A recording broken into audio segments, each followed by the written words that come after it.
This week on the Jock and Nerd podcast, we review Mission Impossible Dead Reckoning Part 1. Plus, John Bellotti Jr. joins us to talk about the historic actor strike in Hollywood and the teaser for the latest TOHO movie, Godzilla -1. All that and more in this edition of the Jock and Nerd Weekly for Monday, July 17th, 2023. You know who this is, and you know why you're here. You want all the latest comic book and superhero TV and movie news, and by God, you found it. Forget everything else out there. Forget all the Scientology bullshit. This is the real deal. This is the real deal.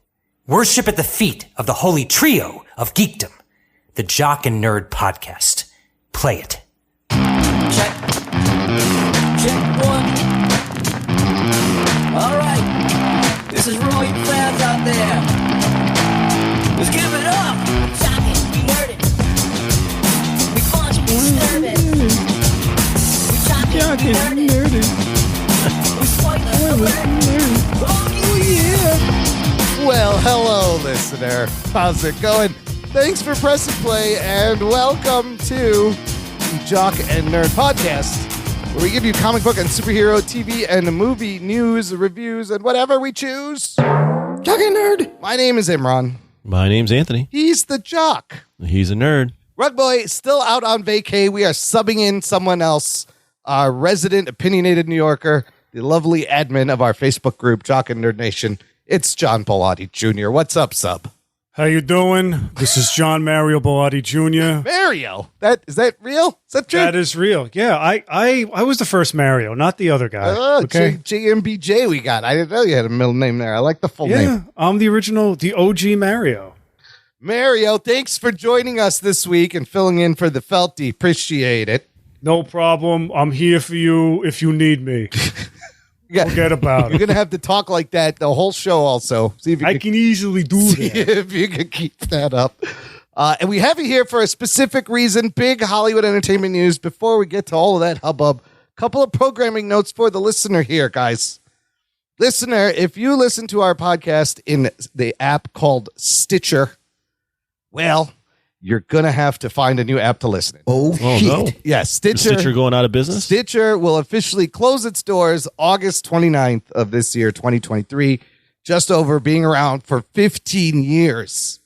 It started in 2008, was one of the earliest podcast player platforms around, and then it got sold, and then it got absorbed into Sirius XM, I believe, along with Pandora, and now they're just shutting doors. So I don't know how many people still listen on Stitcher. If you're listening to this on Stitcher, here's your warning. You got about a month.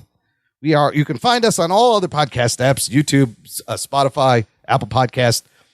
I will caution the Google Podcast feed's a little horked right now. I am struggling to get it fixed, so maybe not there, but it'll get fixed. But if you go to our website, jockandnerd.com, there's links to all the places you can listen. You guys ever use Stitcher? Never. I used it, I think, when you told me that it existed for our podcast. I think I used it a couple times, and then I forgot that it existed. Yeah, I kind of have not fired up Stitcher in a while. The last thing was many years ago, and they had an exclusive like Wolverine podcast that Marvel made. It was really good, and it came out like once a week only on Stitcher, and that was the last thing I listened to. So Stitcher, bye-bye. Second programming note, fellas, we are approaching our 500th episode of the Jock and Nerd podcast. Jock and Nerd. Wow. Yeah. Holy. Yes, this is episode 495. And of course, as usual, what do we got planned for 500, Anthony? Nothing. That is correct. And I was asking Anthony, but Thanks, Anthony. But Mario knew the answer right away. Sorry. I would have responded with, what'd you say? I was texting. That's also a good one. I was actually taking a photo of my cat when I jumped in there. Sorry, say that again. Anyways, this is why I'm asking our listeners, you want to leave a nice comment on our Facebook page, email us something, voice. Well, I got an idea. Yeah.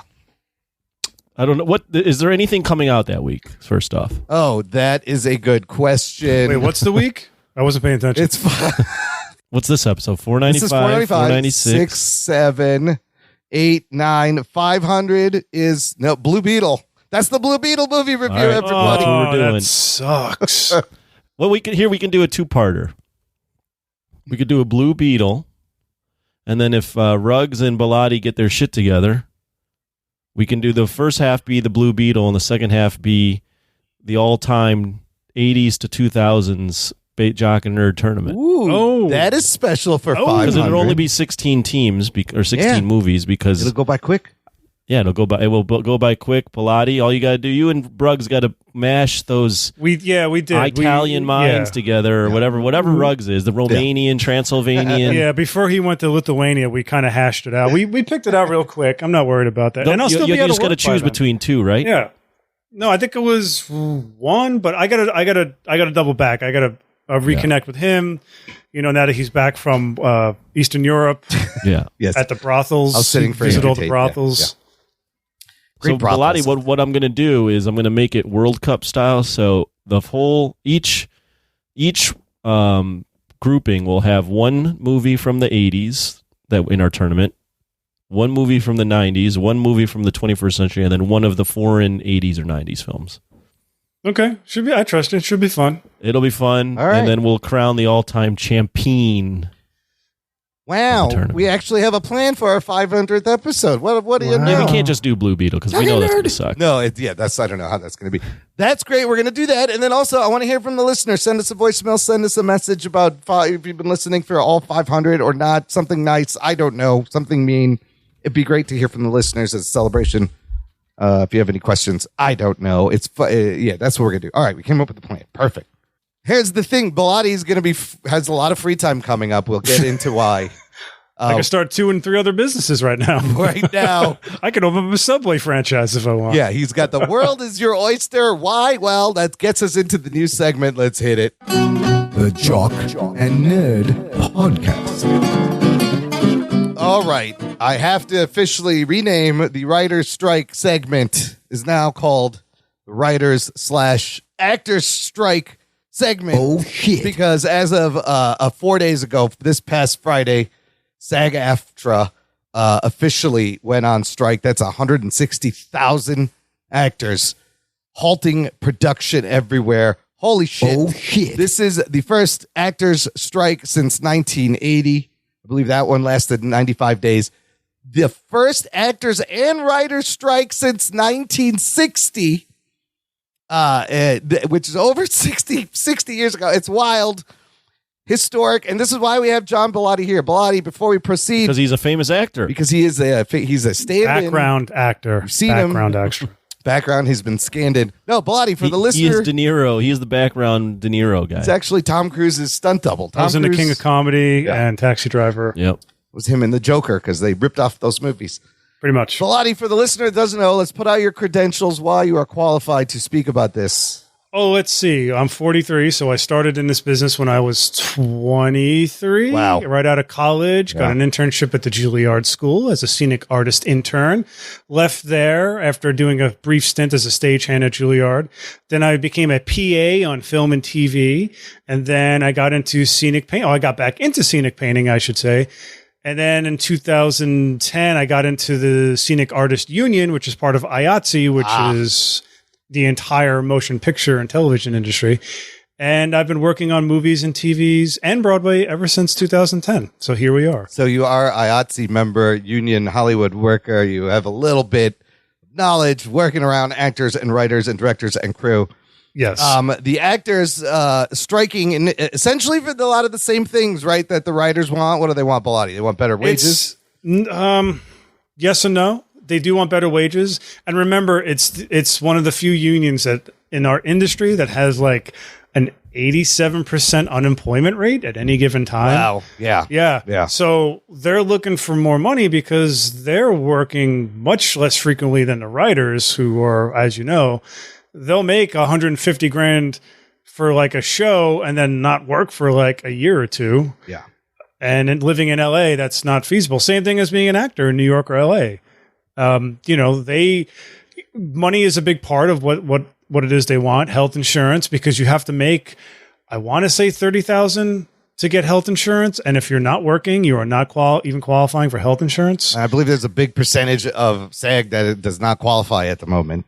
So that's a big problem. Yeah. So then it moves into the AI situation, which is similar to the writers, because now it's like you're taking it's so already you're in a negative, right? With getting health insurance and even pension, right? Because you need to work to contribute to your pension to retire. Right. But now if you're not working, you're not contributing. So you got to be a waiter or a cook or whatever, a bartender, whatever they do. And now with this AI thing, they want to scan in background actors.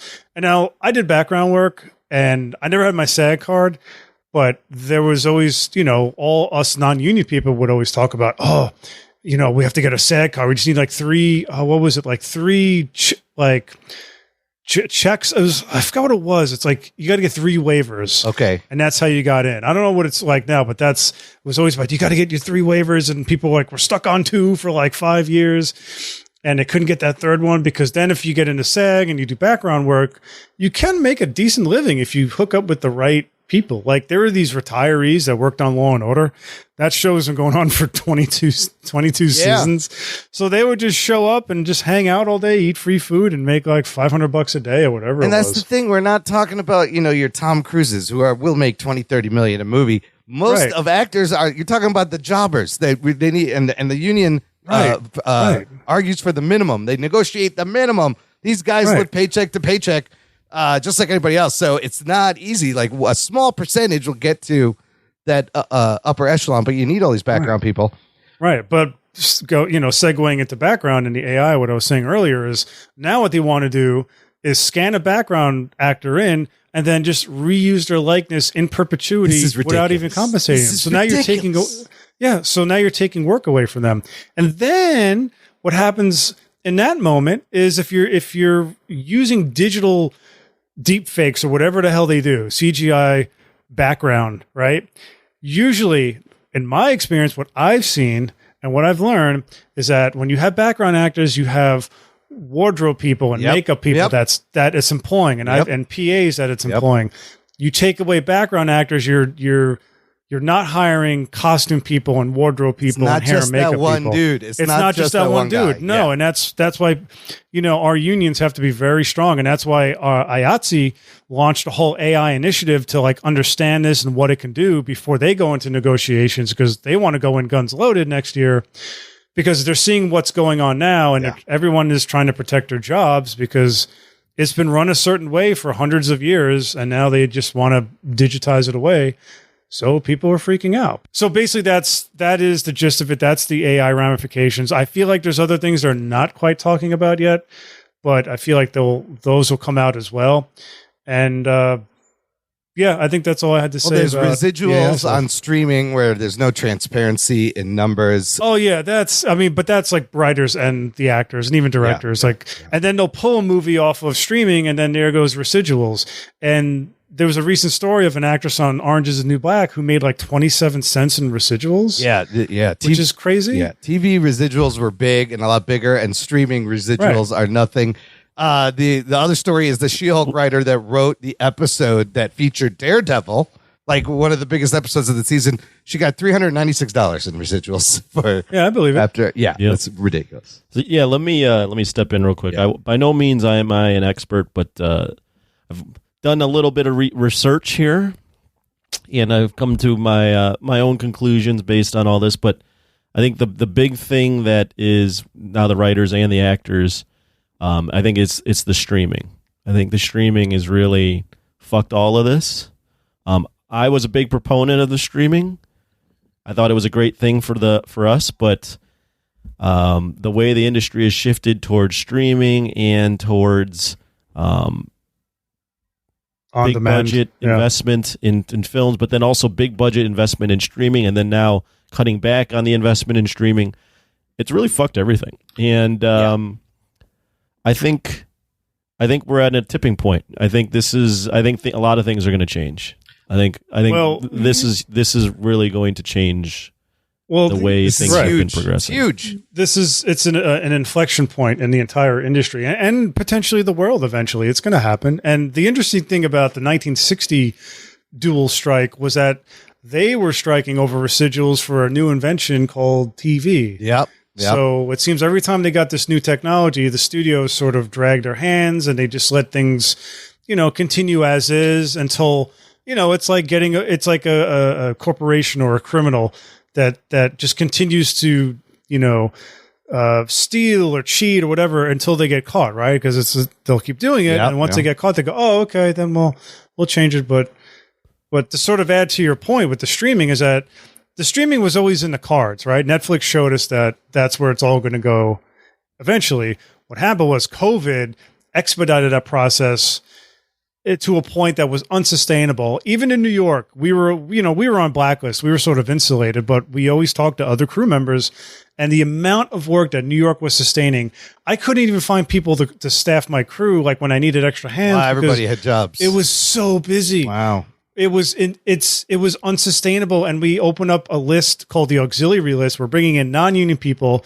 People don't even know how to roll paint on a wall because we had to fill spots on crews because it was just unsustainable. And I kept saying this bubble is not going to last because they're spending with all this Hollywood all the Wall Street investors were just throwing money at them. Yeah. And he said, okay, well, COVID came. Now we're expediting this process. Let's brush everything out into production. And at some point, I mean, the dam was going to break.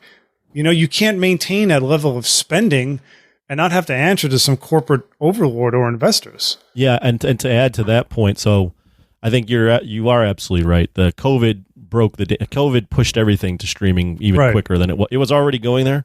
Here's the dirty little secret, although it's not really a secret.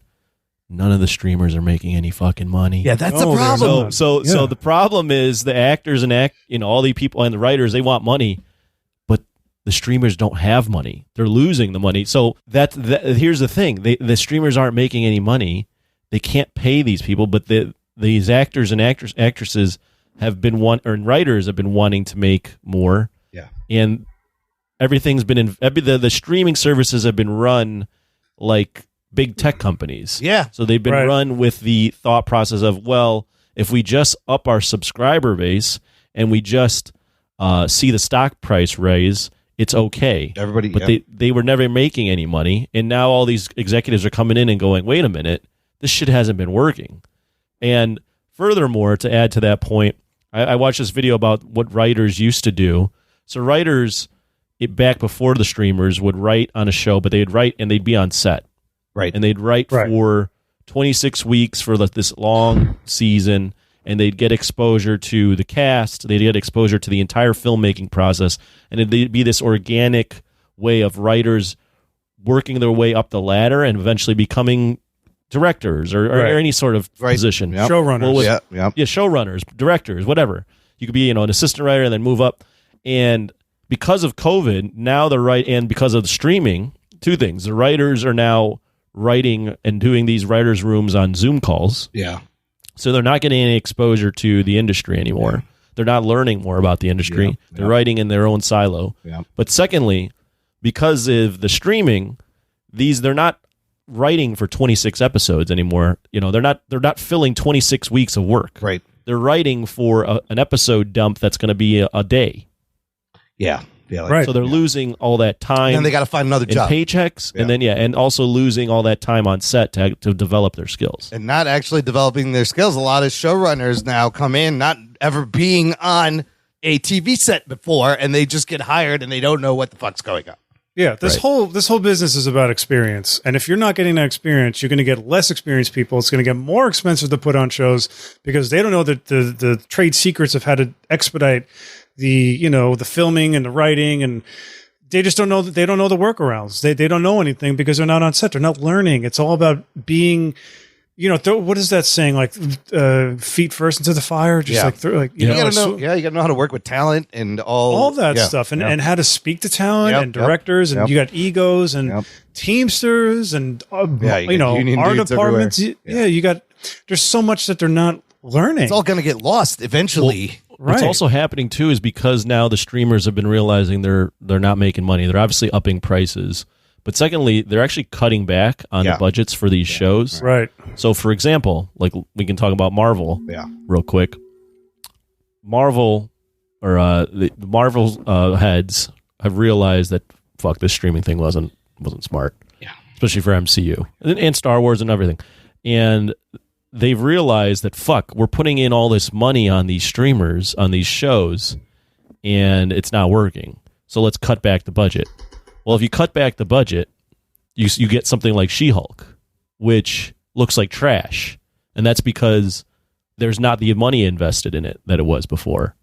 So now you're producing something that looks like trash, but is also supposed to stand next to Marvel and then also sucks. So it's just this cyclical effect. And we can talk about, we'll talk about it later, but for example, Secret Invasion. Yeah.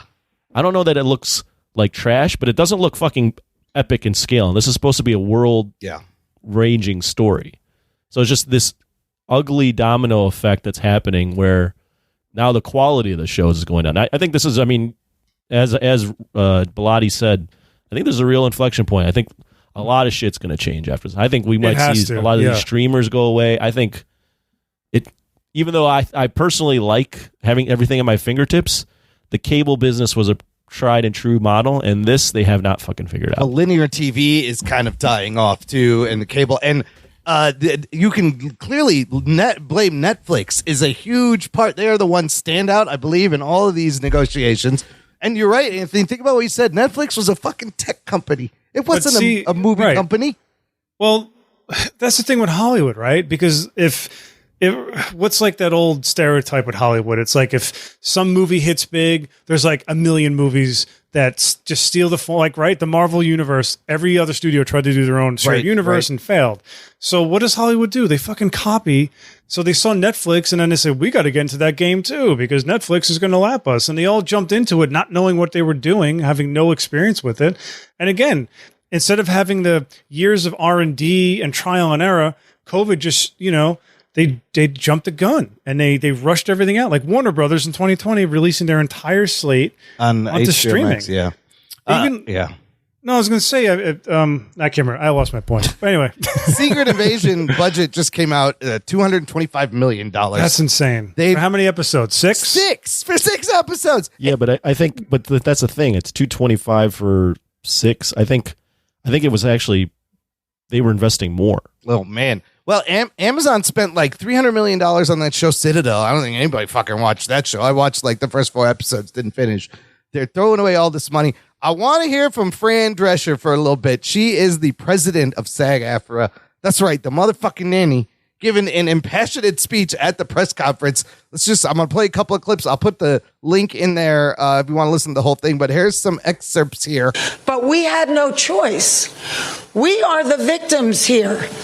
We are being victimized by a very greedy entity. I am shocked by the way the people that we have been in business with are treating us. I cannot believe it, quite frankly. How far apart we are on so many things. How they plead poverty, that they're losing money left and right when giving hundreds of millions of dollars to their CEOs. It is disgusting. Shame on them. They stand on the wrong side of history at this very moment. She's badass. Speaking of executives getting money, bad optics in the sense that Bob Iger called the union demands not realistic. Same day they go on strike, he does this interview on CNBC. He got his contract got extended 2 more years through 2026. He's probably making tens of millions of dollars. Zaslav made like $300 million like last year. Something ridiculous. So this is a war. This is a war between the talent and the studios who have become corporates. Bellotti, is this Hollywood imploding in front of us? What happens? Hollywood always goes through a change. It always, every decade, it's always, it always changes. This is nothing new. I mean, in the 60s, Hollywood was dying until the new wave of directors like Scorsese and Lucas and Spielberg all fucking saved it, the whole new Hollywood thing. And then they turned it into this Hollywood. So the guys that ironically saved Hollywood turned it into what it is now, which is now eating itself alive. But, since I've been in the business, the elder scenics I used to work with would say, these cheap studio people, and they always have the money, but they always claim poverty, and they do a lot of accounting gymnastics, man. And, I was talking earlier about all this, how, every time there's like a labor movement, they always go after the CEOs and they talk about the accounting and how they'll claim something as a loss just so they don't have to report it to the IRS, and they end up saving money. And, I hope when the dust settles that people don't forget like how much these CEOs make and the accounting. I don't want that. I don't want that narrative to die off. That's kind of my fear because they've always done this. When COVID hit and we all were out of work for, I think 8 months, I was out of work. When we went back, they had all these new rules and guidelines, and the testing was costing our show, I want to say, I think like $100,000 an episode or a week or so. It was nuts. It was insane. I think they were way over budget, like a quarter of the season. Like, so we were doing 22 episodes. It's 9 months long. I think they blew their COVID budget in like 3 or 4 months. I mean, it was over like millions of dollars. Yeah. So this happened to a lot of the movies that have just been coming out too. That's why everything is like $300 million right Indiana now. Yeah, because of that. They want to make these productions during COVID, and this is what they had to spend. So don't tell me you don't have money when you found money to fucking do this. And when I worked on Men in Black 3, I remember getting laid off, and they said, because we did this, the big headquarters is like the headquarters that they shot for the modern day, because it's a time travel story. Yeah. And I got laid off around like November-ish, and they said, yeah, hopefully we can bring you back in January when we do this changeover, because they haven't finished writing the script. And then I remember the day I got laid off, they came back to me and said, can you come back in tomorrow? Sony all of a sudden found $250,000. What? They just found $250,000. Yeah, all of a sudden. Oh man! So that's that story. Just multiply that story out in every fucking job I've ever goddamn been on. Wow, it's the same story. They always want to cut back on labor. They always say we're expensive. Not just my union, but the carpenters, the grips, the electricians. Yeah. They always want to cut back. They try to save money, and every single time they do that, it ends up costing them more money because either we're rushing something or something doesn't look good, and we have to do it again. It's like this. It's this hilarious narrative that continues to this day with these productions. Wow. Yeah, it's a fucking weird business, man. It's just weird, and everybody wants to make money, but the thing is, nobody knows how to make money because nobody knows what's going to be a hit. Right. You just got to make the problem. and take the risk. That's the thing. It's the ultimate risk, right? It's the ultimate risk because it's one of the few industries, maybe the only one, that you're literally creating something out of nothing. We go into either a studio that is just 4 walls, a ceiling, and a floor, and all of a sudden there's like 10 sets that are thrown up within weeks or months. Sometimes on Black Ops, it was a fucking day or an hour because that's all the only time we had, but it was a weekly TV show. We had 7 days to do like 3 or 4 sets sometimes. It's kind of beautiful how it is a combination of art and commerce, and somebody has to figure out how to balance that. And clearly one side is getting more attention than the other, but you can't fuck with your talent, No. Well, I think I totally sympathize with the writers and the actors and everyone, involved. But I think the problem going back to this though is that the businesses aren't making any money. Right. For example, Netflix is king, right? They were the first ones to market. They are still doing okay. Amazon and Apple are other companies. So a lot of these are loss leaders for them. These streamers, meaning they're just doing this to expand their brand. Right. But companies like Disney and Paramount and Universal, Comcast, Peacock, they're media companies. Yeah. And they're trying to run this tech thing, and they're like money is just being siphoned out right now. So like they all made a huge mistake, I think, in terms of investing in these streamers, and they got to clean up their own house, and then they have this drop on them. Everything's fucked now. This is the craziest, most unprecedented time for this to happen. The box office is down 25%. Everybody's cutting back, and now this drops. Like, this is a breaking point. Something has to change. Well, the box office too. I mean, it's one of those things where there's just not a lot of variety in the box office. Right? No, there's not. There's not. So, Anthony, your theory is the reason Netflix doesn't want to disclose its numbers is because it will actually come out that they're under, and it's going to hurt their shareholders, and it doesn't matter. They don't have the money to pay residuals. They don't want their shareholders to know that. No. Well, no, I don't know if I'm going to go that far. I just think the number, they keep the numbers to themselves so they don't have to pay more people. I mean, that's really what it is. But are there high numbers? Are those actual numbers are high? But like you said, they run on subscriptions. They don't have ad money. A lot of these places. Where are they getting the money? They're adding it. So Netflix is adding it. Yeah, all these two. But that's a fraction of from what they get from their subscription. How do you pay out residuals when you are a subscription-based model? Right. Because crazy. What happens is if, like, let's say Warner Brothers makes a show, right, and they license it to Netflix. Yeah. Netflix just pays the licensing fee. Warner Brothers is the one that has to pay residuals. Therein lies the problem. Yeah, that's true. Netflix gets away with not paying They shit. get away with it. And apparently Netflix is still like, we ain't paying this shit. I don't care. They're going to have to pay. Well, let's do a fun game. How much is Netflix a month? $16? Now, yeah, it's like $16. Is it 16? Yeah. All right. 16 times. How many subscribers do they have? I'm going to say like 250, 230. It could be more. Let me see. 230 million? Yes. Let's see if my calculator can even go that far. That's 3.6. Right, yeah, 232 as of the first quarter. So is that $3.68 billion a month from for 1 month? Did I do that math correct? That's 3.68 E9, whatever the hell that means. Does that mean broke your calculator? Yeah, that's like 16 billion.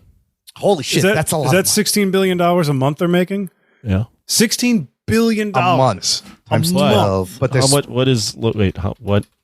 They're spending maybe $100 billion on content. Trying to figure out what Netflix is burning every month, though. Oh, how much does it cost to run Netflix is the other. How much is it going to cost? You got servers, you got people. I don't know. They're not shipping Well, DVDs. it's for productions, right? All the production. Yeah. Right. Like Stranger Things doesn't look as good as it does because they're cutting back on that show, you know? Like, they put money into that Apple show. TV Plus got money for their production. Some of their shows look gorgeous. Yeah, well, it's They're Apple. a $3 trillion fucking company. They can come off a little bit. What the fuck? Exactly. How about this story? Before the actor strike came out, Deadline, sources were talking to Deadline about the strategy the AMPTP wants to employ, essentially saying, quote, the end game is to allow things to drag on until union members start losing their apartments and losing their houses. They're saying October. They're waiting. They gave the SAG 12-day extension, right, after June 30th.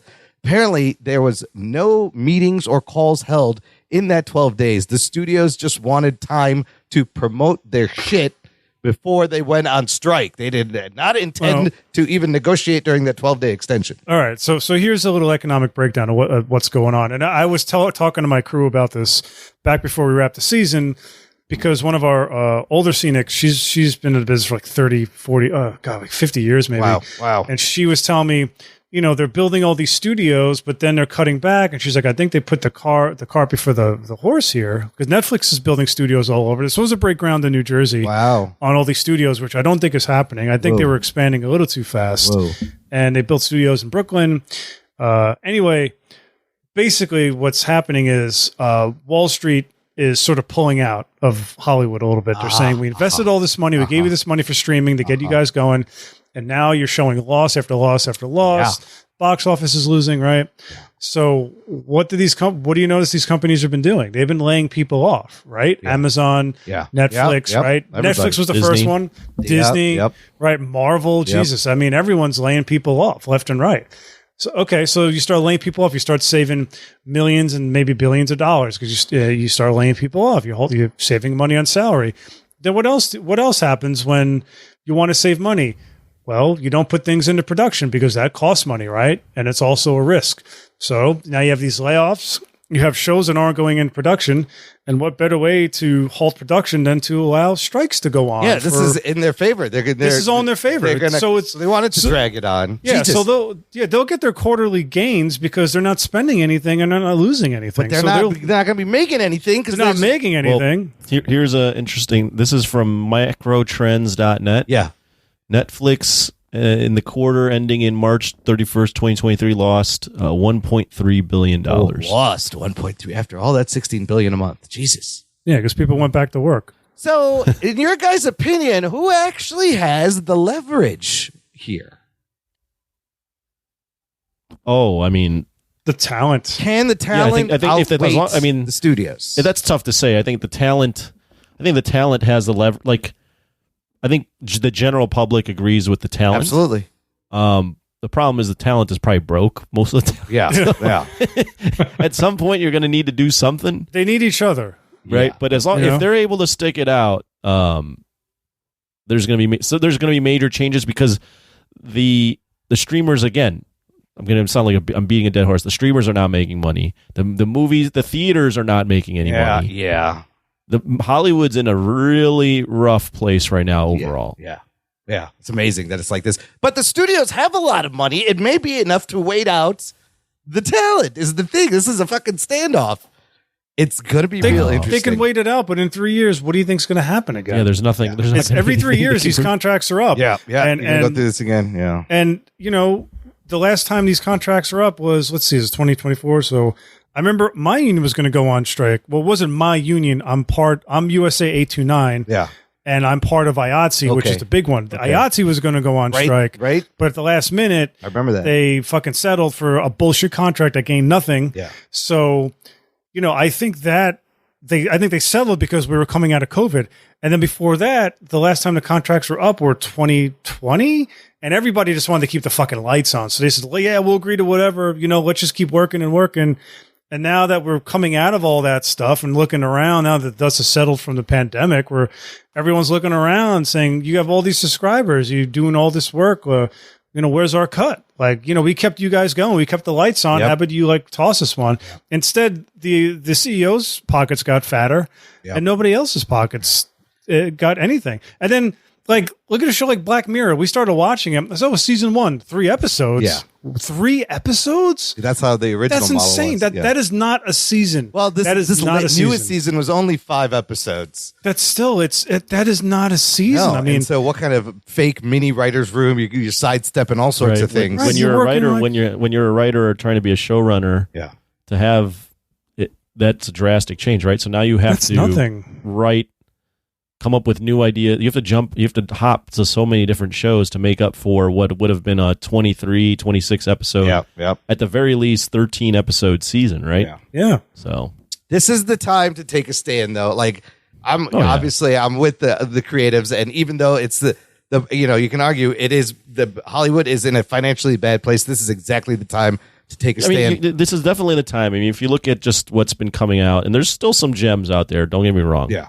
But if you look at the way the theaters have been progressing, and you look at the way the movies, you know, you're looking at all these old things that like aren't working on screen, such as you know, Indiana Jones and Ant-Man and the Flash and all these things that are just bleeding money, and it's just like it's been barreling to this conclusion of big budget films that like inevitably also like are huge budgets but look cheap. Like it's crazy. It's wild. bad. Why is every movie 3 hours at $300 million? Yeah. How is it 300 million and it looks bad? Yeah. It looks like that. Yeah. I mean, you know what's also interesting? There are labor strikes going on right now around the world in lots of different industries. UPS at the end of the month. Pilots are striking, teachers, truck drivers, like it's crazy. Yeah. So Well, COVID really fucked a lot. It was of things, COVID, right? yeah. people have had it. It's time. People have been fucking pissed. No, it's not. Well, I've had it. It's just everything got so. People are I've had it, but also things just got so inflated. Yeah. Everything. Well, everything. Oh, Everything was more, This is the and breaking everyone point. broke their back to provide more, and then now Right. things have cut back, and no one saw anything people from were providing all that. Right. People were working more, and a lot of people were quitting. Like my wife works for Social Security, and she talked to a lot of people like around the first 2 years of COVID that were just getting out of the game. Teachers, doctors, cops. I mean, people in my business. My old boss, he was like before he gave me the job to take over. He's like, yeah, you know, he got out. That's a lot of people were just leaving, and so crazy. people have to pick up. And then, you know, like think about all the, like, I remember my doctor told me that our hospital, Mount Sinai, that's like one of the big hospitals in New York, they lost like 13% of like their healthcare staff. Wow. And he's like, yeah, 13%, but that's like over 1,300 nurses. And he said, you can't just train a nurse in a week. That's like months and years of knowledge just walked out the door. Yeah. Yeah, you're losing a lot of knowledge that you're going to start from scratch. Yeah. So everything is halted. Deadpool 3, Mission Impossible 8. Some things in Europe can still film, But here's what another crazy thing. What's this weekend? San Diego Comic-Con. All the big studios had already pulled out, but now no panels, no actors. It's going to go back to like it was and just be about comics, I guess, and toys, maybe. Crazy. So that is time to What a time to go to Comic-Con if you were looking forward to all those panels. This may, again, like I said last week, the best time or the worst time to go. You're going to have a lot of breathing room. It's not going to be crazy. In fact, the other story was the Oppenheimer premiere. These guys knew it was happening. They timed it to where they could go on the red carpet, get their pictures taken. The premiere starts, and they all fucking get up and they walk out. It's completely choreographed, orchestrated, but pretty dope to like do it right at the premiere. It's probably the last premiere Hollywood's going to see in a while. This is nuts. But let's see where this goes. We'll be tracking it. Hopefully a change can be made. They're literally negotiating for the future of like the entertainment industry, where it's going to go. This is the time. It's kind of historic and crazy to watch. Listener, let us know what you think. Join our Facebook group, Jock and Nerd Nation. You can geek it up in there. Let us know what you think about all this craziness. It's a closed, exclusive group just for our listeners. Bellotti, thanks for the insight. If anybody has questions, you can probably reach out. Bellotti will give you some answers, but it's good having someone kind of on the inside to parse this out. Yeah, no problem. And of course, we can't let you come and go without talking about Godzilla, of course. Oh, shit. Oh, shit. Why? Because there's a teaser for a movie called Godzilla -1 from Toho. -1. I want to see if I could say it like the trailer. How It's like do they say it? I tried to say it like that. Let's see if I can do a female voice. Godzilla -1. That's better. Yeah. Godzilla -1. They know how to sell it, man. They really do. Sell it. They say it in such a way that I just go, in English, that title makes no sense. Makes no sense. But them saying it, They're like, I go, it's a cool title. Oh, that works. It's a cool title. Yeah, I think I'm in. Well, they explain it in the trailer. Why? The teaser. So basically, the new premise is it takes place in post-war Japan. Oh. So it's like the war just ended. Ooh. Japan was already in a negative. Godzilla comes out. Now they're in the minus. Oh, That's the whole premise of it. Yeah. So that's going to be a really interesting story because I'm picturing like how do they fight this with no military and I really hope it doesn't get political. Oh my God, that's right. Japan would have no military force. They're at their no military lowest, force. completely you had decimated. They had an occupation. So this force. is this a new origin? This is a new origin that is supposed to start a new series. From I hear mixed things. They had this whole plan to do a Marvel Cinematic Universe of Godzilla, which Toho already did in the 60s with Godzilla, Rodan, Mothra solo movies, and then they teamed them all up in Ghidorah. And that was like, okay, cool. That's what the Universal monsters did.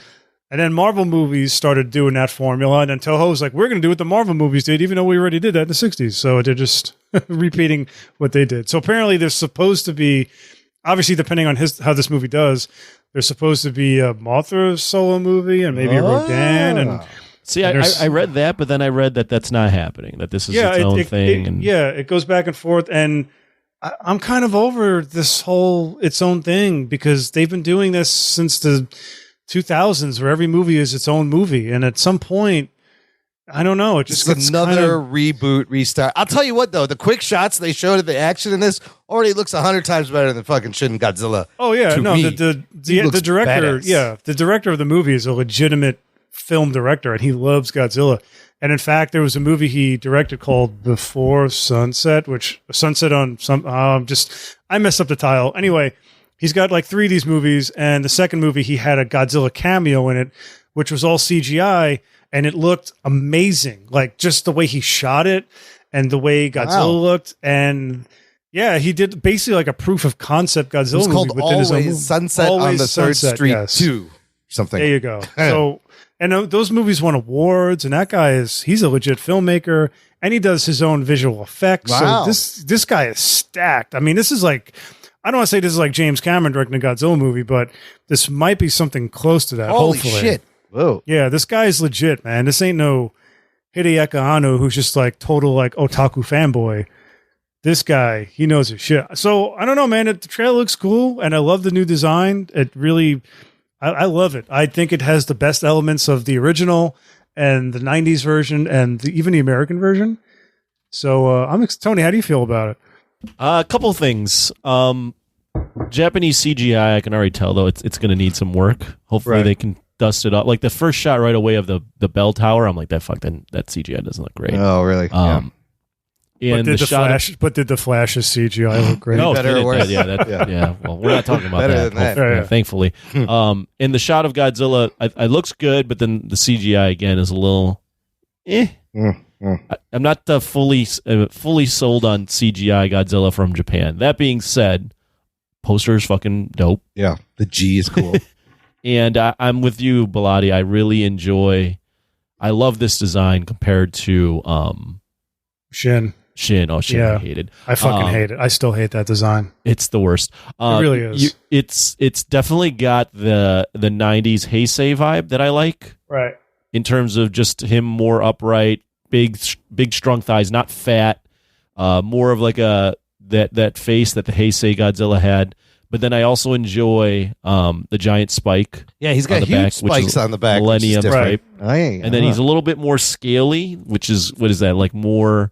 it's like craggly, I guess. Yeah, Almost it's I don't really know what that's alluding to, but I mean, I guess that's millennium-ish. Is the arms? The arms look like they're like almost human proportion arms. They look longer than other Godzillas. That's about. I think that's a little longer, but that's what the Heisei Godzilla almost kind of had. I think it's a little longer though. This Godzilla looks like if they wanted him to fight other monsters, this Godzilla can easily fight other monsters. The way he moves and bends, he's got arms. Fast. Yeah. Shin Godzilla, I was like, this is not a Godzilla that was a slow as fuck Godzilla. Yeah, this one is not fighting Ghidorah with those tiny twig arms. Shin had some junk in the trunk. I like this is, and I like the American design, but the American design is an American design. This one is more in line with how the Japanese have done Godzilla. Right. Especially when he's at his most menacing, and I like the elbow spikes. I think this is and the trailer looked good. The teaser is short. I hope it's not I hope they incorporate a monster. Just like I'd like to see him fight something, but I don't think they will. I don't think so either. Like I said, I want to invest in a Godzilla series again, and I just feel like when you keep restarting it, it's hard to invest in a series. So if you're going to keep making Godzilla movies, have some continuity, because otherwise, what's the point? Imagine having remember the Millennium series? It was 1, 2, 3, 4, 5, 6 movies. Imagine having 6 Spider-Man movies 6 years in a row and none of them tie into each other. Just one of them. Random. Yeah, just let's say you have the Tobey Maguire 6 first movies over and over. First 2 movies. Godzilla X, Mechagodzilla, and then Godzilla SOS. Yeah, that was the only one. But then you had the Millennium design in 2000, and then a similar design in Mechagodzilla, but it didn't tie in together. That would be weird. It's just fucking weird. And then GMK was a total departure. Then you had Final Wars, that had nothing to do with anything. Right. So just imagine like a Marvel movie doing that here, and how nobody would invest into something like that. It would be like a Marvel movie doing that, but they'd all tie into the Tobey Maguire Spider-Man in 2002. Just keep going back to that. But they keep going back and saying, "Oh, this is the real sequel. This is the real sequel." This is the legit sequel to the Tobey Maguire. Terminator did that a little bit. They're like, forget all these movies. Yeah, no one likes that, right? Yeah, nobody likes that. No, doesn't work. So again, that's my hope, is that they build off of this into something else. Which is why I think his design reflects sort of like a best of element of all their designs, and he looks like he can fight other monsters. Yeah. That's my observation. This era is called the Reiwa era. Yeah, the Reiwa. Yeah, interesting. Okay. I don't like that in the Reiwa era they're including these 3 animated films, because I feel like technically the Reiwa era didn't start until after those films. Even Shin, I think, is still Heisei period. But technically, on Wikipedia, the ultimate source, it's never wrong. Shin Godzilla is the start of the Reiwa. Interesting. Yeah. It's another reboot. All right. Well, to wrap up this Godzilla talk, if you want Godzilla all the time, well, now you can have it. Pluto TV this month, July, launched a 24-hour Godzilla channel. Geek boner. Devoted to nothing but Godzilla and his friends. Bellotti, I imagine this is just on all the time at your house. Yeah. Yeah, right? You have it on favorites. I'm cruising. So I have on Pluto TV. I've been a big fan of Pluto for like a year now. I don't need anything else, honestly. But my wife wants these other streamers. So I have the Godzilla channel favorited next to the Tokusatsu channel, which plays Kamen Rider, Ultraman. They'll play Godzilla you're stuff. in heaven over there. And then I have my Flicks of Fury channel, which is all kung fu movies. So I just go, it's just like made for me. Like I want to be like an old, like fucking senile, decrepit old man. I'm just watching Pluto TV on a loop 24 hours. Anthony, you like 24-hour Godzilla channel? You can check it out? I didn't know it existed. It but, just started. I might throw it on here and there. Just to see what's on. It's fun. The thing about watching the old Godzilla movies is there's a nostalgia factor that I have in watching these. And I have to say, Bellotti, this might crush you. I rewatched Godzilla versus the Smog Monster Hedorah. I love that one. 2 months ago, 2 years ago. And I was like, man, I didn't like this as much as an adult that I did as a kid. That's funny because I had the opposite. I didn't like it as a kid. When I got older, I said, Jesus, this movie's serious. This is a trip. Well, it is bonkers, but as a kid, I was like, this is the holy grail. I think also part of that reason, and you'll remember, well, you weren't a kid when I was a kid, but I think that you also went through a similar experience. Finding Godzilla versus the Smog Monster in a blockbuster was like nearly impossible.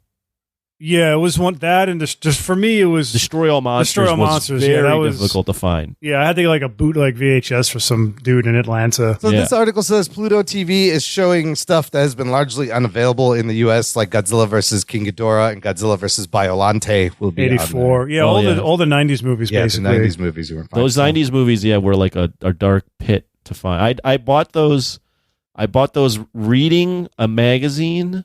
My dad found a magazine where you could, in the one of the corner pages, you could order Godzilla movies straight from Japan. So he called in, and then these movies would come in on VHS with like these fancy like VHS plastic like wraparound covers that you would like click off and on. Oh yeah, those are cool. It was really cool. They were like artwork. Yeah. And then I would watch these movies with Japanese dub or American dub on Japanese in like the late 90s, and I thought I was just like in heaven. I was like getting these movies like shipped to me. And wow. As a kid, I was thinking the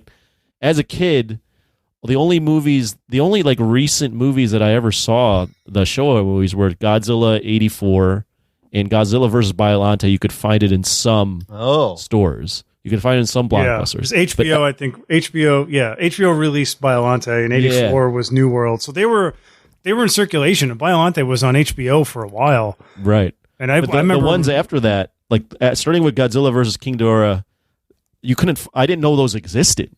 So I would get these movies sent to me, and I was like, are these the same? Like, and then I'd throw them on, and as a kid, the wonder I'd have of being like, oh my God, this is an updated version. Oh shit! Holy fuck! Yeah, I was there with you. I mean, I was reading G-Fan, so I knew this stuff was coming out, but I used to go into Chinatown to get the bootlegs, and just like being a kid in the 90s, God, I was a teenager, and then like, you think you're done with Godzilla, and then you find out there's more of them. There's more, right? And you just start, I'm like, I'm watching a new Godzilla movie. This is crazy. I'll never forget throwing on.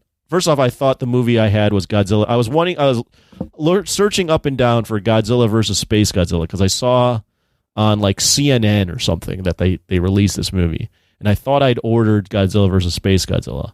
And instead I ordered Godzilla versus Mecha Godzilla. I was like all bummed out because I'd seen that one in the 70s, right?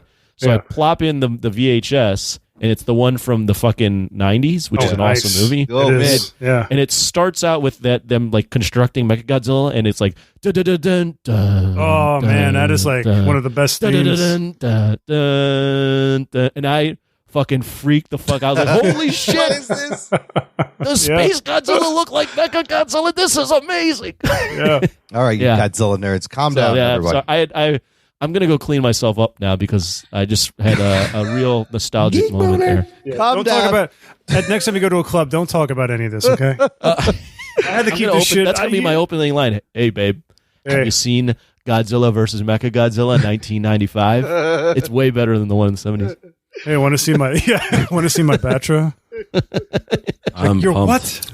Yeah, me too. I got the larva and I got the fully formed Batra. That's enough out of you Godzilla nerds. We're going to take a break here, you bastards.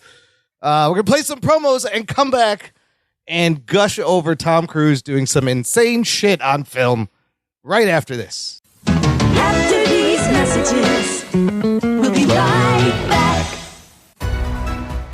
What's up, Jock and Nerd Nation? This is Logan at Mostly Superheroes, a podcast that was partly inspired by the Jock and Nerd podcast. We talk about a lot of the same stuff, MCU, DC heavy, with other content that comes out of HBO Max, Amazon Prime, Netflix, and more. We're committing to doing something new every day in 2021, so come join the fun, check out the schedule. Find us at mostlysuperheroes.com and enjoy the rest of the show.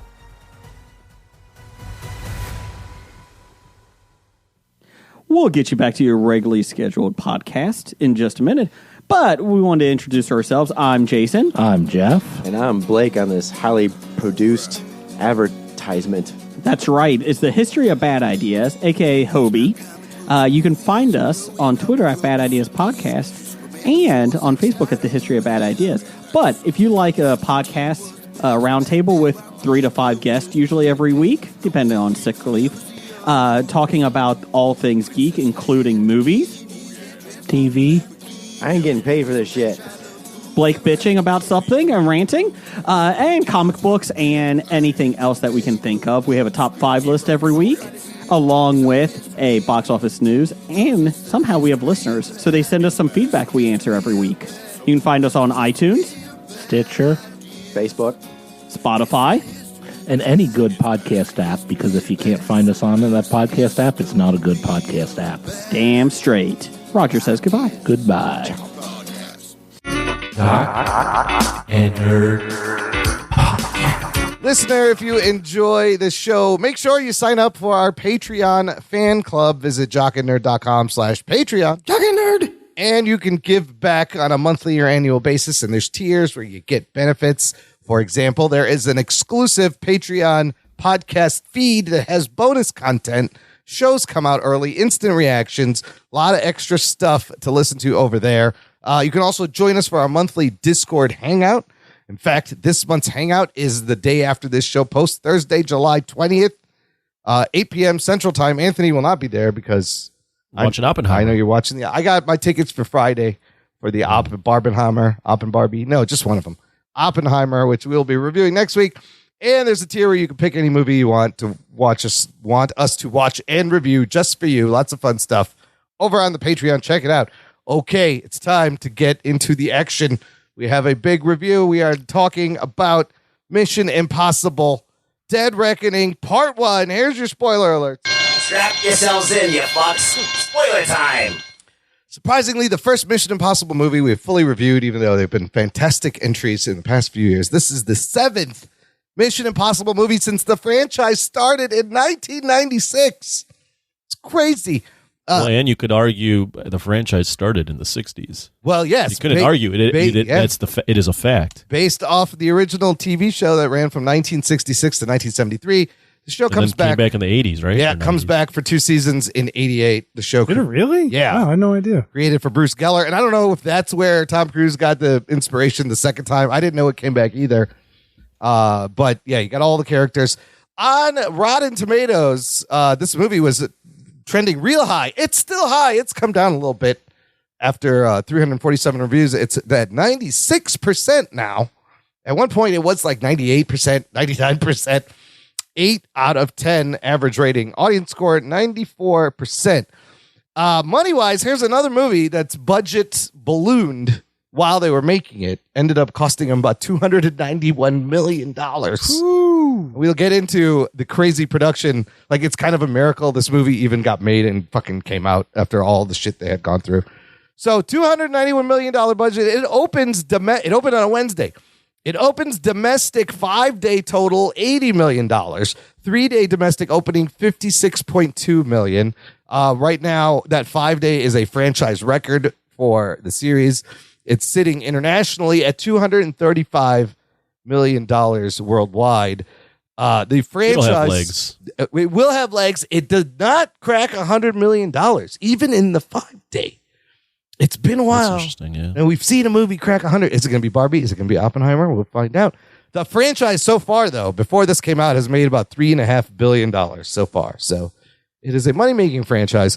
This one directed and written by Christopher McQuarrie, similar to the last two. Also Eric Jenderson on the writing credits, and of course starring fucking crazy ass Tom Cruise as Ethan Hunt. You got Ving Rhames as Luther. I believe Luther has been in every movie. Simon Pegg returning as Benji. Rebecca Ferguson returning as Ilsa Faust. You have Vanessa Kirby coming back as the White Widow. Haley Atwell joining the crew here as Grace, and Isai Morales joining as Gabriel. Tom Clementif also in this as Paris. And Henry Czerny coming back playing Kittredge, the head of the IMF, who he was in the first movie, and then we didn't see him for a while.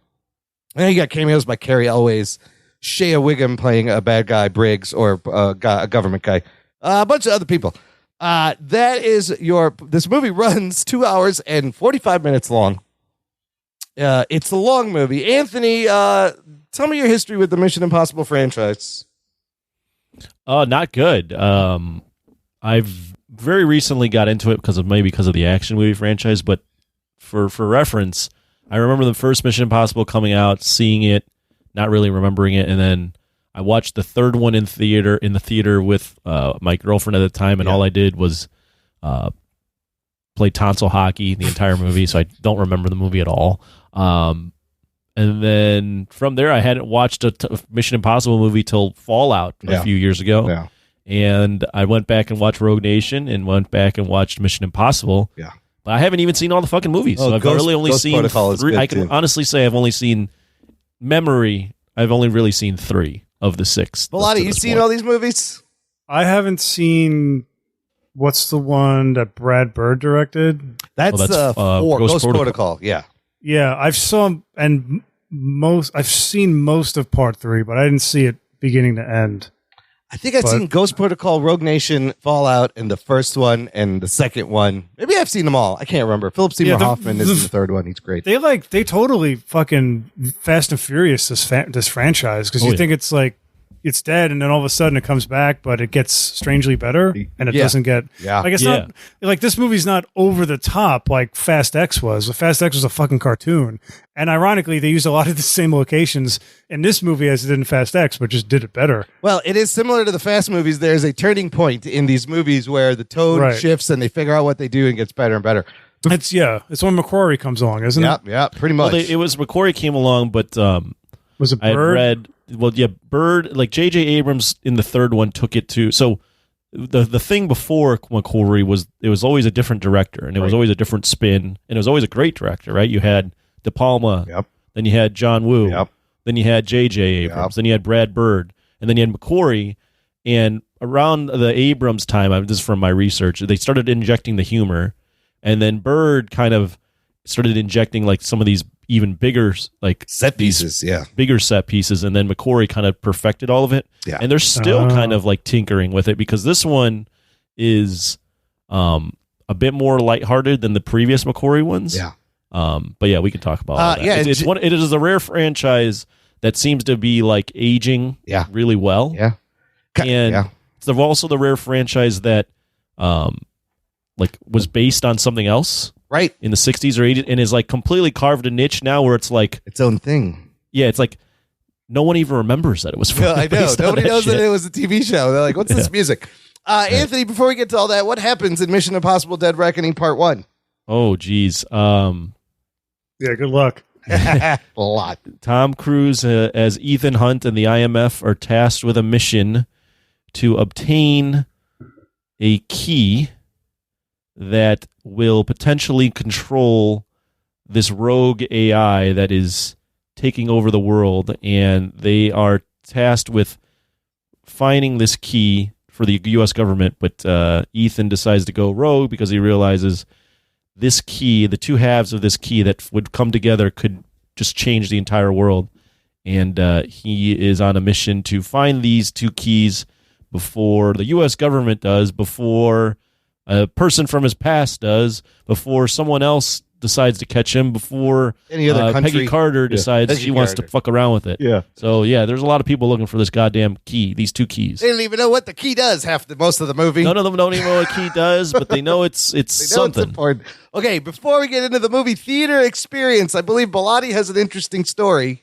Uh-oh. What happened, Bellotti? Is this about the girl he hooked up with on Fifth Avenue? Oh, no, it's sorry. not. We're not walking No, At a that. comic book shop? It's not when the I saw Bellotti sex no. tour. What's going on? No, the movie Walk the Line. That was never mind. Talk about tonsil hockey. Anyway, yeah, it was weird. I was like waiting for my wife. We saw it in there was what is it, AMC inside the Staten Island Mall. Okay. And I'm sitting there in the lobby, not the lobby, like sort of like, you know, a few stores down from where the movie theater is. And I see this guy on the phone, and he's like this crazy like gay dude, and he's like, I was at the beach the other day and I'm on Medicaid. I don't have health. Like he's going on about all these different things. I'm like, what the fuck is this guy talking? So I just like ignore him because you know in New York you're just surrounded by crazy. That's sometimes. normal. Yeah, you it's just normal. walk around in Manhattan. I'm like, that's everywhere. God, just go away, you know? So we go into the theater, and the fucking guy is in the movie. And he's like sitting like next to my wife, like like one seat down. Oh, no. And then a bunch of people come in and they're like, I think you're in our seat. And he's like, oh yeah. Like he comes up with some weird excuse. Then he moves to the end of our row.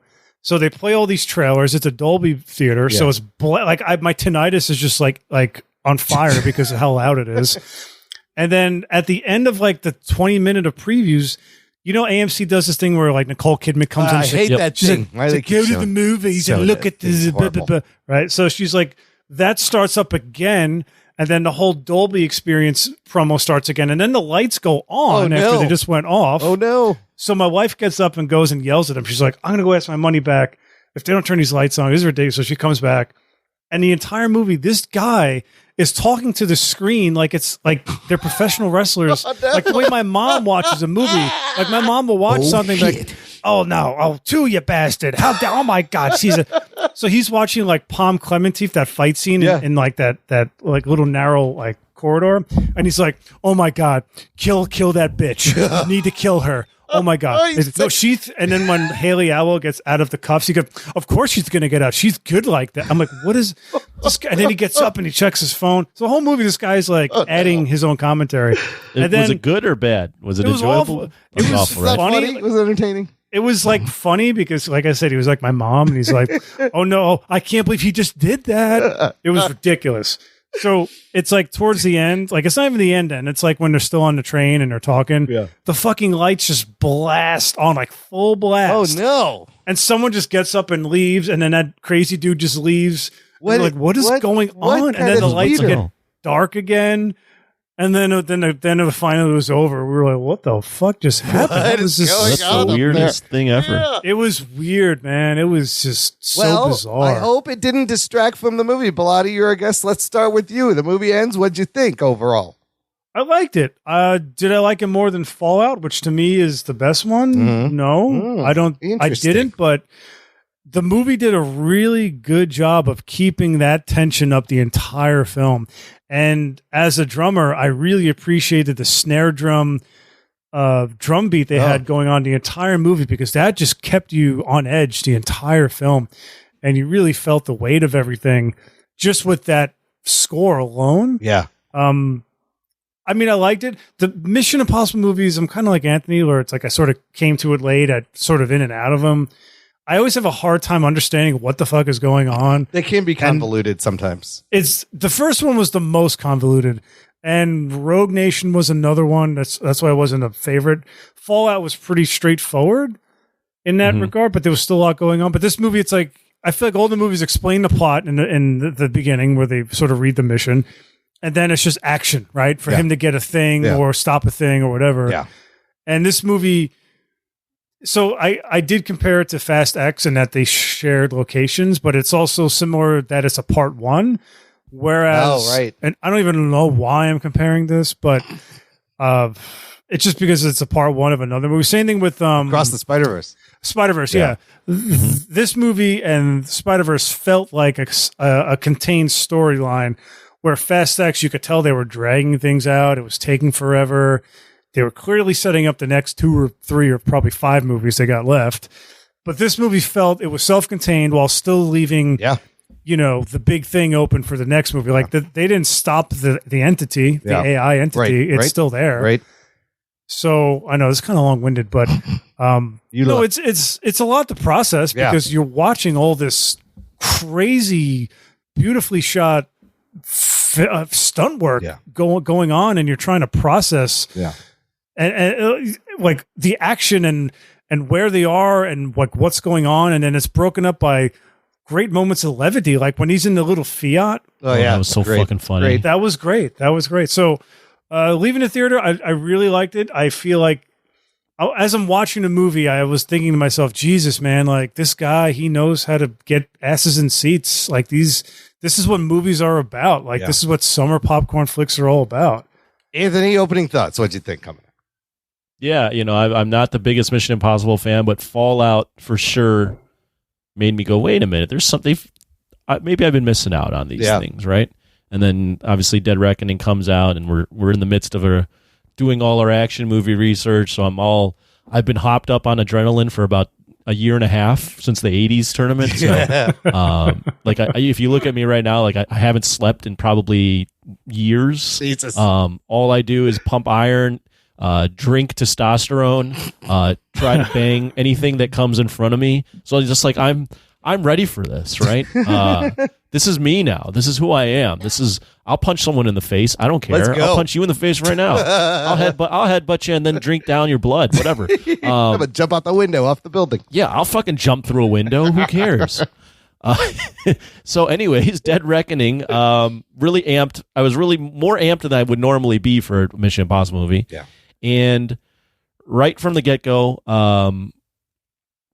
first off, I just got to point this out before I forget. I don't know why the fucking Russians are speaking in English to one another. Oh, but whatever. on the Russian sub, on their own. Yeah, that was Russian confusing. sub. Yeah, I was like, wait a minute, is this Why like? can't they just speak Russian? You said Russian They accents. didn't. Yeah, the best movie they've ever done that in is Hunt for Red October. That's what because this reminded me of. The beginning. They start speaking Russian and then it slowly segues into English. And you're like, oh, Yeah. okay. Right. That's a good But point. I was like, who are these Danish people? Like, what's going on? Yeah, I didn't understand that. But anyways, from that point to the reveal of Ethan Hunt kind of infiltrating the CIA, and then the opening credits hit. Yeah. And I've never been like the biggest Mission Impossible theme fan, but right when that hits, I was freaking glued to my seat, like sitting up, like this fucking movie is awesome. And throughout the entire movie, they do an amazing job of building tension, making you excited. It's an exhilarating experience. There's twists and turns that some of them don't make any sense, but I didn't give a fuck. Yeah. They just do a really good job of crafting a legit fucking movie experience where you're going, what's going to happen next? How are they pulling this off? The chemistry, like Haley Atwell is fucking hot. Great addition. She's fucking she's fucking hot, and she has great chemistry with Tom Cruise, and all the actors and like all the females in there are probably like late 30s, and I think they're all freaking hot. Rebecca Ferguson, Vanessa Kirby, Haley Atwell, absolutely amazing. They're all great, and they all like everyone's just on their game, and there's a lot of like contrivances, like what's his name, Ethan Hunt, Tom Cruise parachuting into a train in the right exact moment. Like that's not like we would call this out in any other movie, but for this movie, I was like, I don't care. Like it is a fantastic experience in the movie theater with real stunts, with real exhilaration, with real tension, with a timely villain that's interesting. I mean, it's like it's an entity, right? Yeah. How topical is that? Tom Cruise is literally and figuratively fighting AI on the screen and in real life. What the fuck? And like you can't help but compare it to the Marvel stuff. And I've always been a big Marvel fan, but lately, like you throw the Marvel thing in next to this, and it looks like trash. Yeah. And this thing, like, they have a formula to the Mission Impossible stuff, but it's so refreshing compared to all the other big blockbuster stuff. Yeah. And I mean, it's a complete story. You still are satisfied with the story, but then still want to see it. It doesn't just kind of abruptly end. Yep. I can't say enough good things about it. I mean, we'll probably dive into it, but I didn't realize the movie would be as funny as it would be. Yeah. And that fucking Fiat scene is so goddamn funny. It's funny, but then you're also like, holy shit, it's this fucking Fiat. Fuck, yeah. Like I'm pretty sure that's a real goddamn Fiat. They like, souped up that car. They put a 500 horsepower motor in that little fucking Fiat. It's just, there's definitely some flaws in it. I don't know that it's better than Fallout. Yeah. But, the sum of its parts is just an exhilarating, fantastic movie experience that I thoroughly, thoroughly enjoyed. Dude, Tom Cruise, obviously a madman. Direct line from Jackie Chan. he's channeling what he's doing, but still in top form on the horses, motorcycles, driving the car, on the trains, the skydives. Lots of running. The running is brilliant. Lots of running. The movie is thrilling. And you're just like, this guy's actually doing this. They don't make movies like this anymore. How refreshing is it to see all these largely practical effects? And he's not doing anything revolutionary. No. But none of that is revolutionary. No. He's going to kill himself for our entertainment. Yeah, You know what? He might as well. I can't wait till that Mission Impossible comes out. But also, I think it's very consistent with the franchise. It delivers exactly what it promised it's going to deliver, exactly what's expected. Every movie, Ethan gets a mission, he goes rogue, crazy shit happens. That's pretty much every Mission Impossible movie. We know what they do. Sorry to interrupt and run, and I'll let you finish. What they do a really good job of is they create these tense scenes, right? Yeah. So they create, for example, he's in the airport and he's trying to find these fucking people. Yeah. But then they layer it, right? So then they're like, oh, wait a minute, there's the police are after him. Police are looking for him. Oh, wait a minute. Yeah. By the way, on top of that, there's a bomb in the airport. Yes. And then on top of that, now it's Haley Atwell's Some character. random woman just pickpocketed your mark. Right. What the fuck? And they do this throughout the entire movie, and they do this throughout a lot of the franchise too. Is they do a good job of okay, this is already tense, but now something else came in. Everything that they've planned is now gone to shit because something else comes in, and then something else comes in, and then Ethan Hunt has to do, and Ethan Hunt has to improvise and do, and that's how he gets involved in these crazy stunts. And he's like, fuck, everything I just the train scene, everything I just planned went to shit. Yeah. And now I got to do this. Yeah, I got to jump off, that. right? I like that a lot. And you buy that. You buy him playing this Ethan Hunt who's got to improvise. The plan is going to go back. The hilarious moments in Fallout when he's tells him to take a left and he's just I'm jumping out of a building. Hold on a second. He does the same thing here when he slides up to the edge of the cliff. He's like, where's the train? Well, how do I get down? What are we doing here? Then he's like, you just jump. Yeah, and what the thing is too about those scenes, Imran, is they play. Even though Tom Cruise is a fucking madman, they make that character relatable because he's not willingly going, man, I'm going to do this, right? He's not cool guy, I'm going to jump off this. He's fuck. He never wants to be doing these things. Yes. Yeah, I was surprised by that. I'm so used to Vin Diesel. Right. These fast I'm going movies to do going, this. Every time there's a situation, he goes, I didn't say land the plane. He always has some fucking quip and figures out some plan where he's always in a car and the car never gets destroyed. Right. But isn't Vin Diesel, I haven't seen Fast X, but I'm pretty sure he drives down that Hoover Dam. At the Hoover Dam. And he's he's fucking cool guy about it, right? Everything.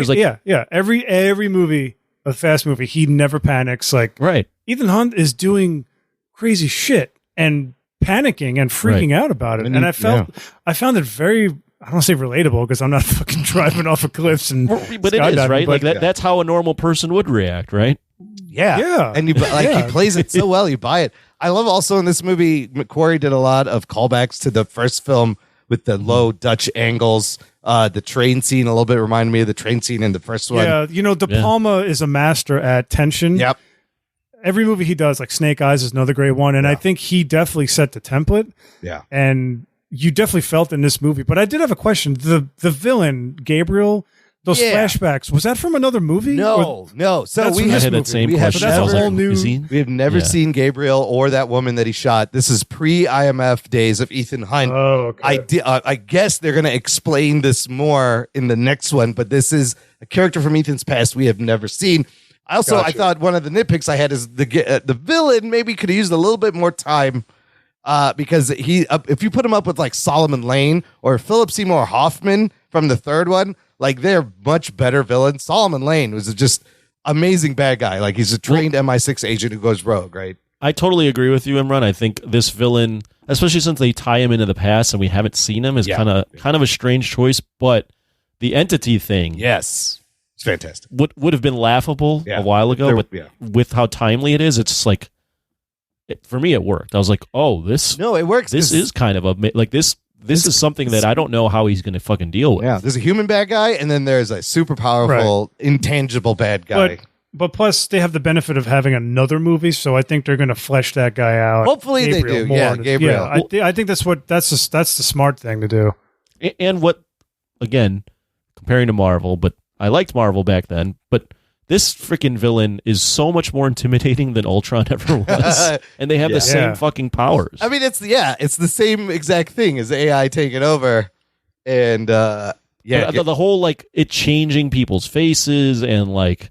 I was like, that was crazy. Whoa, like this is insane. And I was getting a lot of Ultron vibe from it, but better. How do you stop a thing like this that can go everywhere? And it sent the bomb was customized for Benji, which is wild, to keep him distracted. It steps ahead, and it tried to blow itself up, I guess, just to keep it safe. Because that's the beginning is when the lights went on, so we were kind of like in and out of it. The whole Russian submarine part in the beginning is So is the entity on the sub? An early version of the source code, I believe, is on the sub, and it's also everywhere. But an early version that they need to use to take it down is in that little sub room. Okay, so the sub, it's a Russian sub. It's under the Arctic. Yeah. And it sees another sub. They shoot the torpedo, but they realize it disappeared, right? That was the entity sent out, made it look like there's a fake sub, and then had the torpedo come back at them and take them down. And then you see all the bodies, and they're all dead under the ice. I also had the question, who fucking grabbed the keys from there? How did the keys leave here? Right. They find them. That beginning scene, fun scene, riveting scene, sets up the entity really well.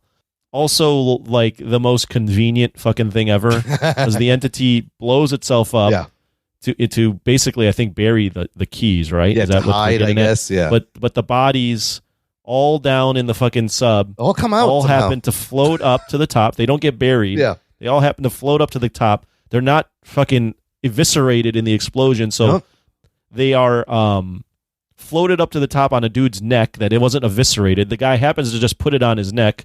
They're underneath ice, and someone somehow figures out where exactly this is and knows that who found these keys? These keys will still be intact. Yes, let's go get those keys. That's so left field. It's very contrived. Whatever. On top of that, Carrie L's character, he tells Gabriel at the end that he's the only one who knows where the sub is, but then I doubt he recovered all those bodies by himself. Well, also, whoever found the keys, wouldn't they know where the fucking submarine is? Who was that? Right.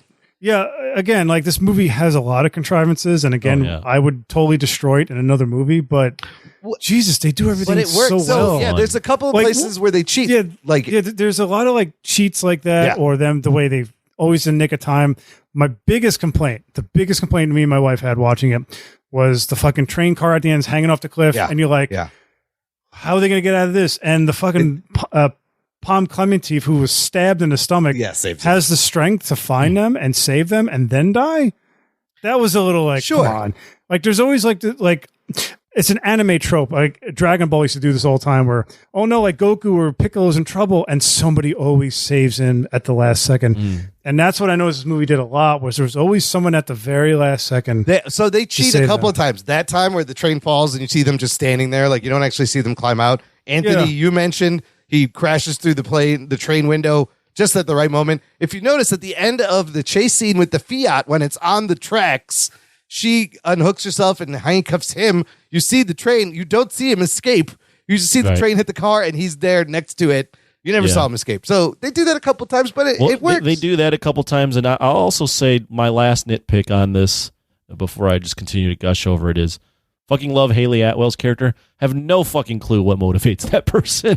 That poor girl got wrapped into something for no reason. She's stealing money for them, right? But then no. She was hired by what's her name, Vanessa Kirby's character. Right. She was hired. Oh, but then at some point in the movie, like she could have taken the money, and she decided not to because she now feels sympathy towards Ethan. Changed her towards Ethan Hunt, even though she's left Ethan Hunt for dead multiple times. Yeah, slip by him. But she's fucking hot, and she had great chemistry with Tom Cruise. Man, I don't remember her looking like that in Captain America, and that's the only thing I've ever seen her in. Mm-hmm. And that's she's great. I mean, the way she, like, even in the beginning when she steals the key and then she like looks at him and like bites her lower lip, I'm just like, fuck hell, this woman is hot. You know what it is? Like I said, I've only seen her in the first Avenger, and you know she was great in that. She was great, and she was dressed a certain way and had a certain hairstyle. But I never saw her like contemporary looking, and she was just fit and just her wardrobe. And I'm like, oh my god, her eyes, man, were just gorgeous. She was great. And absolutely really gorgeous. Rebecca Ferguson also very attractive. It starts with them. She shows up in that desert scene in the beginning, which is kind of cool. He's on horseback. And they fake her death. And then I was kind of sad they killed her. That was a good fight scene. That was a good. good fight Gabriel versus Ilsa was dope. Ilsa's great. One of them was going to die. My friend in the theater literally gasped when they killed Rebecca Ferguson. I was sad. I didn't want them to kill. I was like, I didn't think one of these people were not going to make it, and I didn't want it to be Ilsa. I was mad in the beginning, but I was like, they may have faked this, and they did. She was the first movie she was in was it Rogue Nation? Rogue Nation. Yes. Okay. Yes. Okay. Yes. She's great.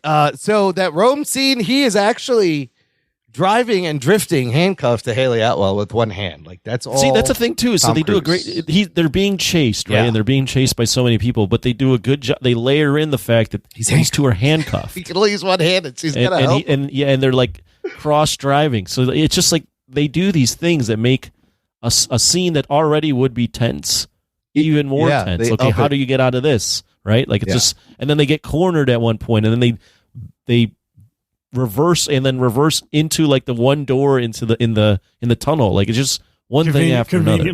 Conveniently into like this tunnel. He's got some driving skills. That motherfucker can absolutely drift a car, and that little car. It's so funny. When it was just doing donuts while Palm Clementive's car is not starting. Yeah, but she Palm can't get out Clementive of just there.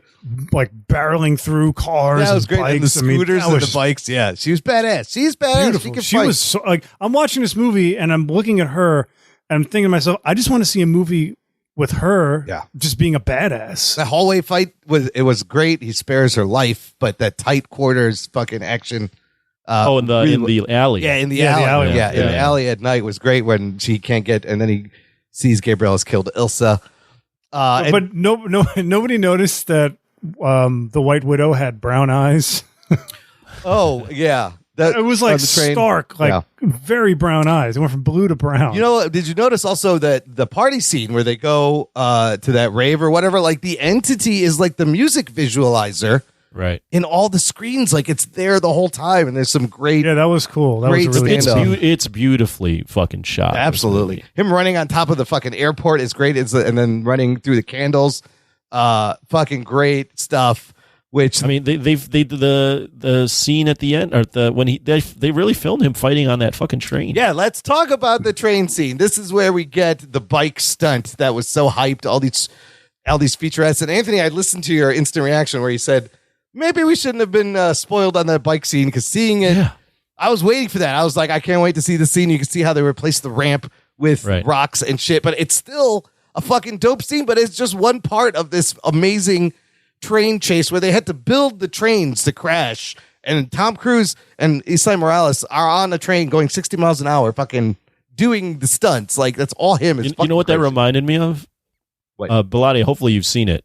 What's that? When in Extraction 2 when they had a train scene. Yes. I didn't. Yeah. I haven't seen it yet, but it did remind me. It reminded me a lot of RoboCop. Jesus Christ, Super Cop. Oh, I need to still see that. Oh, you never saw that? No. Oh my God. Tony. I will. Once you finalize it for the tournament, well, that's an aside. We'll circle back. Oh, I gotta look at that. Yeah, there's a lot of Super Cop in this movie, and a lot of what's the other one I watched for Jackie Chan? I think it's a lot of Jackie Chan, right? Like, yeah, I think we talked about it's different, but he's doing the same thing. I'm not taking away from what Tom's doing. Tom, buddy, I love you. I'm not taking away what the guy's doing because he's doing something that people stopped doing for no reason. Yeah. So he's doing these things that were fucking amazing to watch on screen. But I think he's also sort of looking back at the Jackie Chan highlight reel. Yeah. And he's just cherry picking things from those movies. Even him running on the airport, I think that was lifted from, I want to say New Police Story, where Jackie's like running on this top of this building, and it's sort of a similar. I believe in Ghost Protocol when he's sliding down the building in Dubai. That's from Who Am I? Right, when Jackie Chan sliding down the top. Yeah. See, I never saw that, but Who Am I has a lot of great stunts. Also similar to Jackie Chan, let's talk some Tom Cruise Mission Impossible injuries here. On the first movie, you know that scene where the aquarium explodes and he's running, and that is like actually tons of water that he has to run past, otherwise it'll crush him. He bruised his ankle while running. Yeah, the first one. Very first movie, yeah. He bruised his ankle doing that. In Mission Impossible 2, That whole opening where he's free climbing and he's jumping from cliff face to cliff face, tears his shoulder, jumping across the cliff at Utah's Dead Horse Point. Mission Impossible 3 cracks 2 ribs when he slammed into the side of a car in the bridge explosion scene. And then in Fallout, you see this. It's in the movie when he's jumping. He breaks his fucking ankle. Yes, when he's jumping rooftops, his foot slams into the side of the building, breaks his ankle, and he pulls himself up and runs off. And they kept all of that in. But yeah, I just linked in here that you can put in the show notes after. Yeah, Screen Crush does and breaks down every Mission Impossible stunt that's happened. I think I watched that. It was very good. Yeah. And they're all fucking, on the Burj Khalifa, on the plane, and this movie doesn't disappoint. It adds to the fucking batshit crazy things that he has done. What are they? It's him.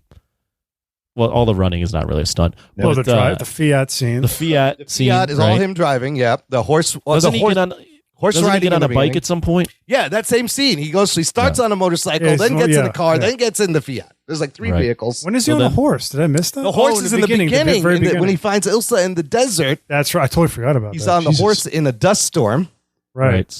Well, that's not as big of a.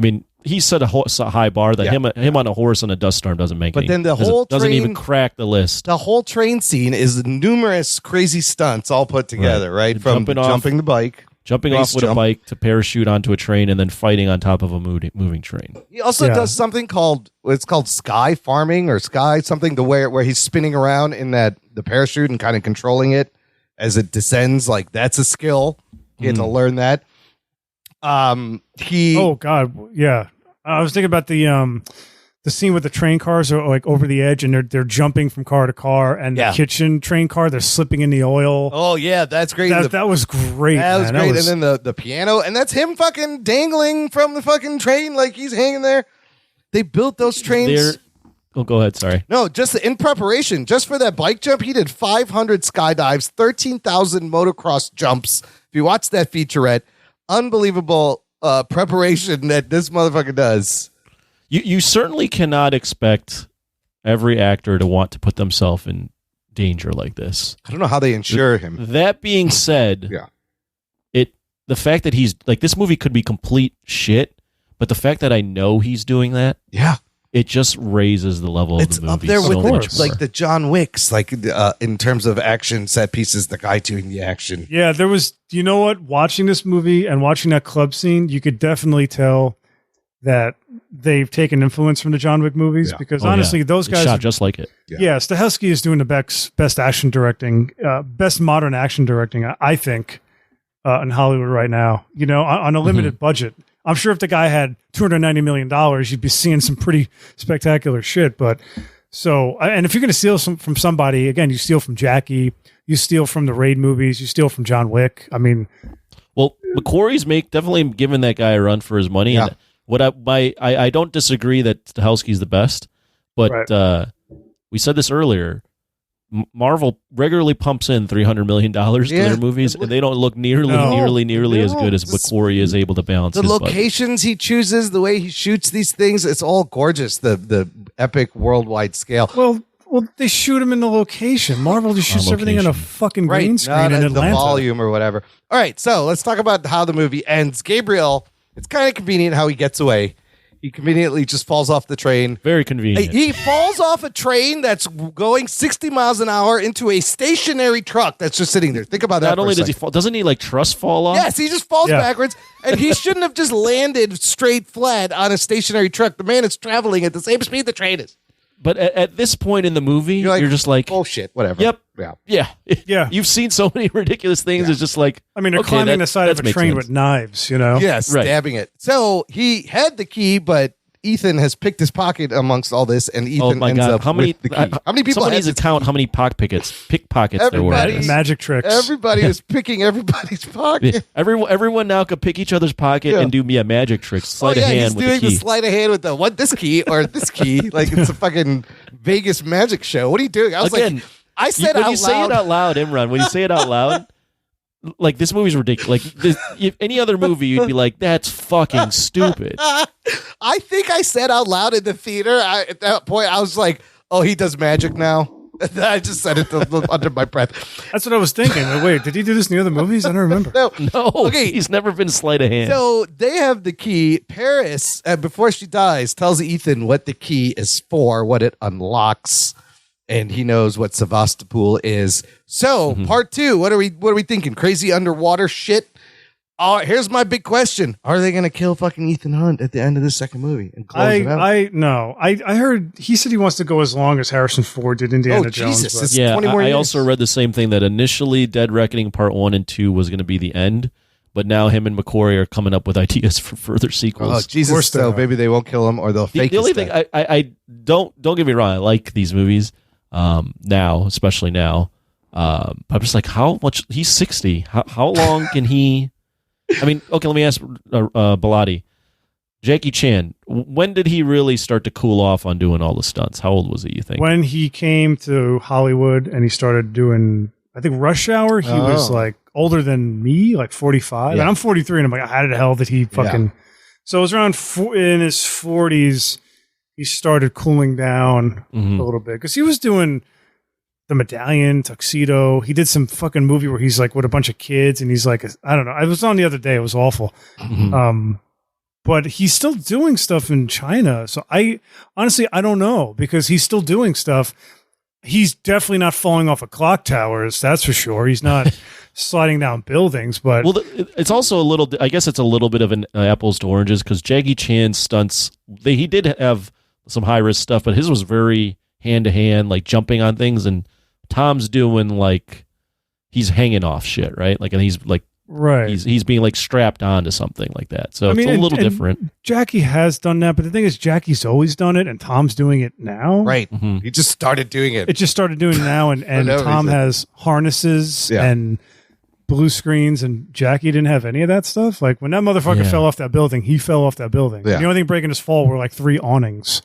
Jesus. But When he slid down that pole, Oh, and that's a hot did pole. 3rd-degree burns. Hot pole in the police I story. mean, this is when he's like outrunning, was it Mr. Nice Guy with the big giant dump truck, and he's like, just, it takes your breath away, because I think the truck tries to run over him, and he like climbs up the tire as it's rolling towards him. It's unbelievable. Like, you just have to watch it, and you're like, oh my God. But he started cooling off, I want to say, in his 40s, probably 50s. I think he's 60 something now. 69 now. Tom, I'm trying to gauge how much longer Tom Cruise can do this. Oh, he can do it because he's easily 60. another 8 years, I'm going to say. Maybe 3 more Jesus. movies. I don't know. Yeah, I don't know what he's going to do next. I mean, he still has to go to space and do that space movie. What happened to that? He was going to make a movie. He in was quoted space. as saying, someone said, like, you have to go to space. He has He's like, to. we're working on it. It's the only thing left. Is you got to go into fucking space. Real quick, let me give you just a quick rundown of all the fucking production difficulties this movie had. It is amazing that they had the tenacity to finish this movie. In 2019, Tom Cruise announces Mission Impossible Part 1 and 2 to come out summer of 2021 and 2022. February 2020, they go to start shooting in Venice. They were planning to shoot that Venice scene during Carnival. COVID shuts it down right away, right? By September of that year, they get special permission to film in London and Norway. So they don't actually start filming until September 6th, 2020. And the first thing they do is that bike jump crazy scene. October 2020, COVID shuts them down again in Italy. Here's where the budget gets inflated from originally it was $240, ends up being $291. Fallout only cost $190 million.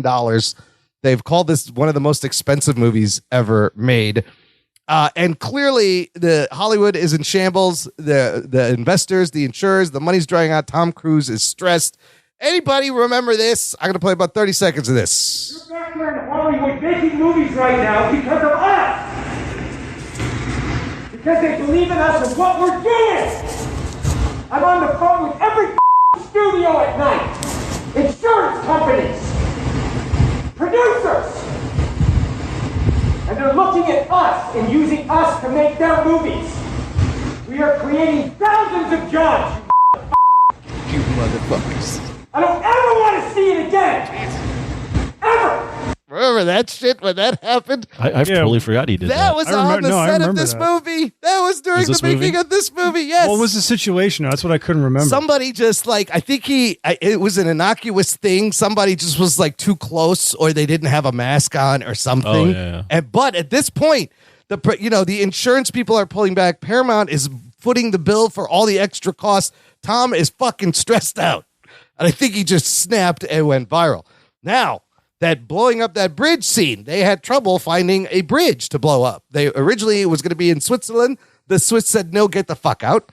They find another old bridge in Poland. Turns out it's a historic monument, and Poland says, no, get the fuck out.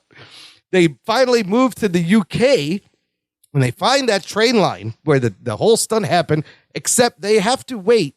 They got to suspend filming for 2 weeks because Indiana Jones 5 is also using that same fucking train line at the time. This train line shows up in that movie.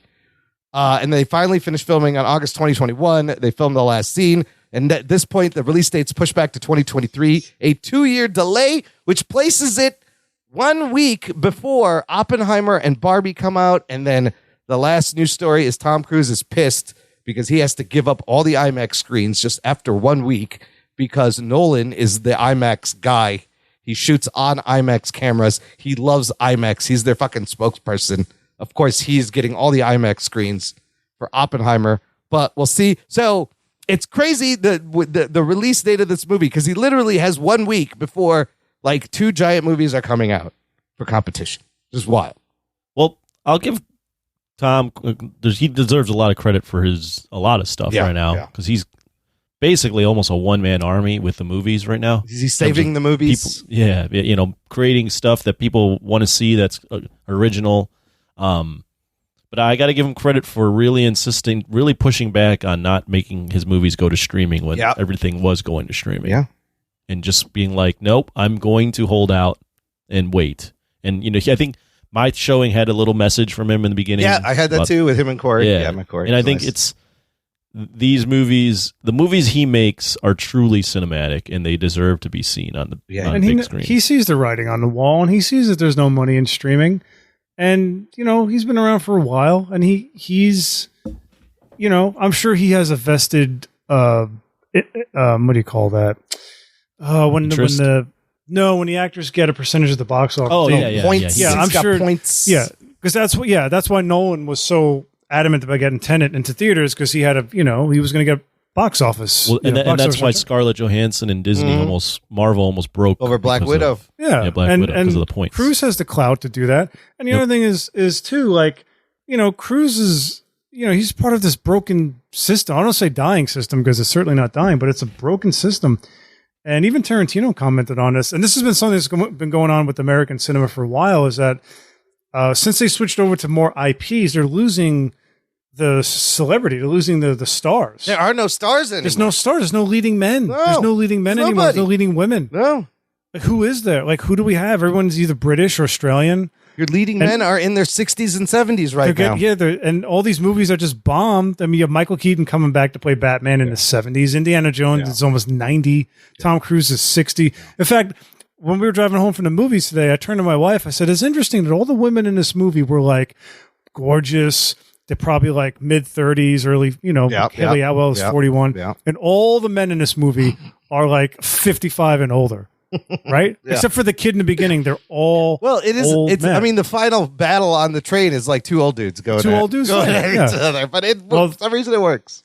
But Cruise would not. I know like why Cruise is doing this, because he realizes he's like a one-man dog and pony show doing this right now. Yeah, because there's no one else, and he's competing with Marvel, and he definitely has a leg up on Marvel because he's doing everything in camera for the most part.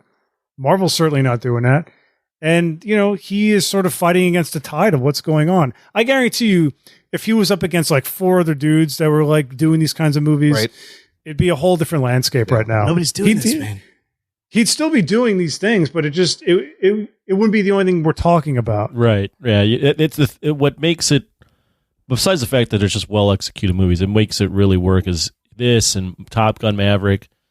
These are one of ones. Like, there's not anything else that looks like this, that feels like this. Everything else is Marvel, is DC, is the Fast movies.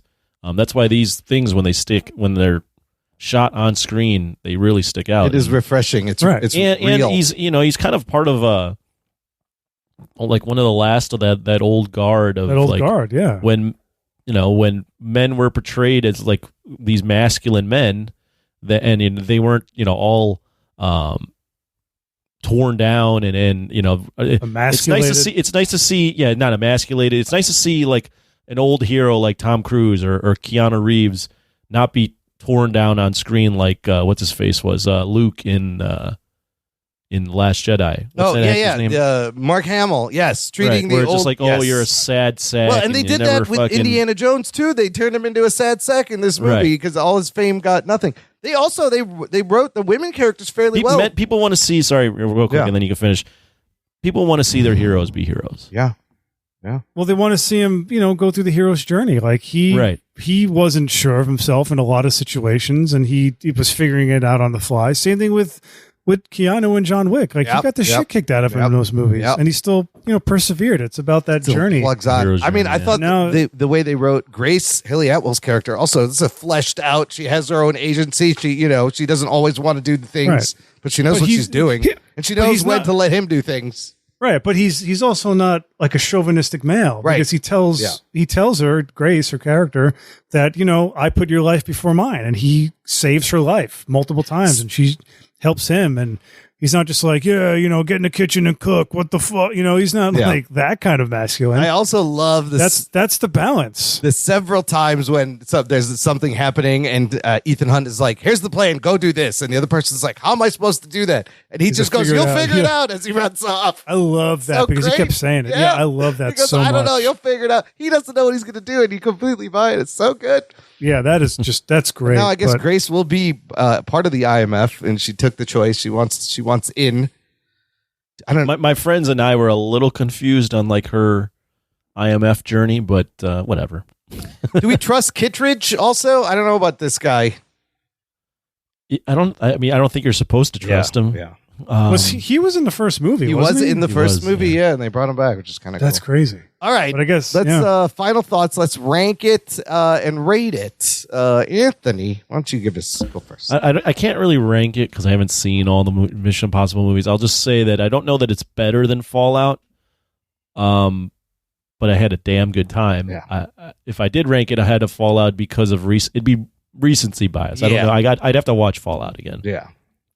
As far as the number, there's a lot of contrivances. There's a lot of conveniences, but it's fucking awesome.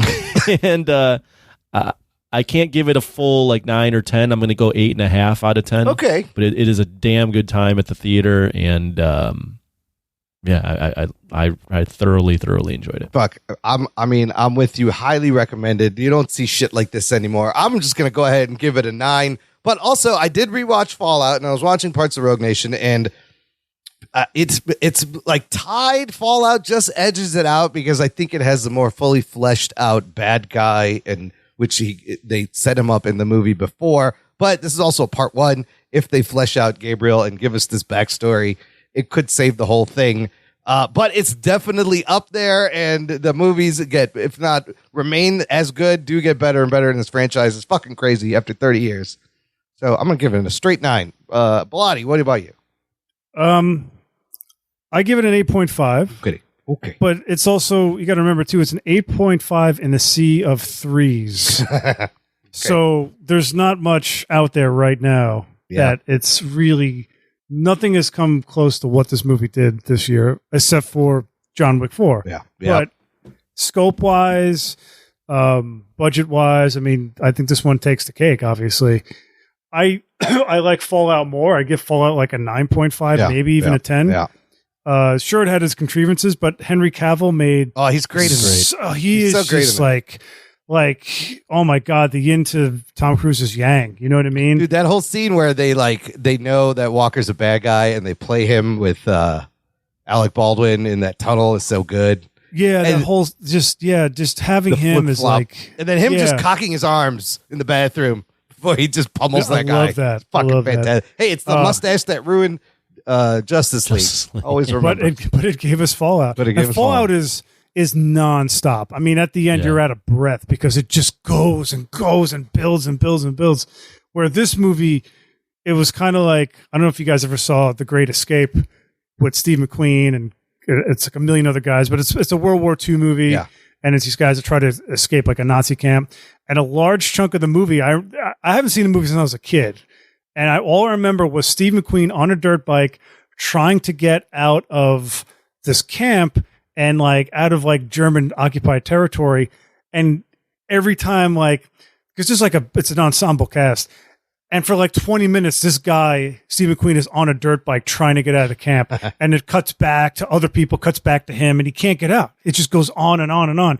And this reminded me a little bit of it. When he's on the dirt bike and he's trying to get on the train. Yeah. So like I said, there was definitely moments where it's like, okay, they're doing a great escape. The whole train fight scene, the train sequences is a little super cop. But Jesus, man, like no one is doing this stuff. Yeah. So again, Fallout for me is the better movie. But again, this ain't no Fast X. This movie is still... It delivers, man. It delivers and it stands on its own. And it's just, like I said, it's like the hot girl. You know, it's not even the hot girl that's in the bar of a bunch of ones. It's like a 10 in a bar of ones. This is like you go to like a podunk town in the middle of Pennsylvania or like Nebraska, right? It's a bunch of like shit kicking dudes in flannels. Yeah. And the women are like bigger than the men and they're homely with beards and shit, right? And then you get like the girl that's like coming in from Chicago or LA who is on like a camping trip with her friends and she's really hot and she doesn't clearly belong there. That's what this movie is. It's in a podunk bar. What town? What bar is this? I want to go there. Sounds I don't know. amazing. It's just a random bar that you don't expect to be any like talent, as the kids say, in this bar. Yeah. You expect to see a bunch of ones, you know, flannels, mullets and shit. And all of a sudden this like hot blonde comes in that just doesn't belong there. Or pretty much any time I go to like, I don't know, Delaware or Maryland or upstate New York. But anyway, that's what they think of you. They're like, man, look at this tall Italian. She shouldn't be here. Yeah, when me and my wife would go strapping Italian. Sticks out like a sore thumb. Me and my wife would go up to like see my great aunt up in Cobleskill, New York, and we go to like the local Walmart, and we're dressed like what we think is casual New York, but we're wearing jeans and like, you know, athletic sneakers and like, you know, I'm wearing a pea coat. I don't think anything of it. And then you go into Walmart and it's like these dudes with flannels. Oh my God, beards. Walmart people. That's a whole different camouflage class. and you know, they have big like shit on their boots and the women are covered in cat hair. And we're clearly, it's like My Cousin Vinny. Like we are by default the best looking people in the entire city at that moment. Paint quite a picture.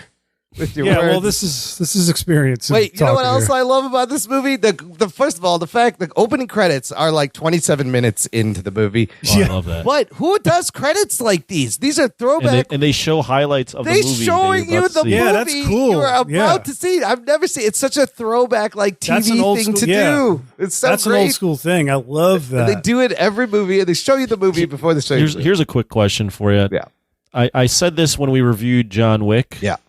That the three biggest action movie franchises right now are Fast and Furious, Mission Impossible, and John Wick. Yeah.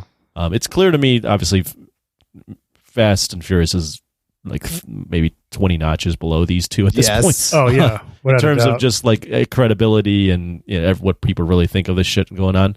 But what's the better franchise after having seen John Wick and now this one? That's at its current moment. But they're different. They're so different. They're both they're great so different. It's equally. hard And the fact that Mission Impossible has been around since '96 and he hasn't let it go and he's improved it, that gives it points. But on the other side, the fact that Keanu is so committed and each of those movies gets bigger and crazier, and the close hand to hand combat, the gun fu is great. You're saying Keanu's commitment? Both of theirs. That's the thing, but they're in different ways. Like one has that close gun fu action, and this other one has just this incredible set pieces and crazy stunts nobody's doing. It's almost like they're the same thing, but they're not. It's almost unfair to compare them. I don't know which one's better. I think they're amazing, like top tier, if not number one in their own categories.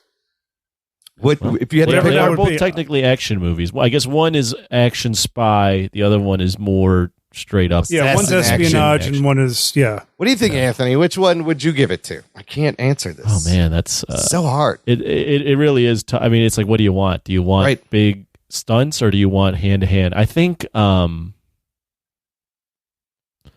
fuck. Yeah, it's impossible. They're so tied for different reasons. I think I generally lean towards hand to hand. Yeah. That being said, this was so exhilarating that like I don't know. I guess it would depend on what side of the bed I wake up on. Yeah, but you get good shit either way. All right, let's find out what the listeners thought in News from the Nation. It's time for News from the Nation. It's time for News from the Nation.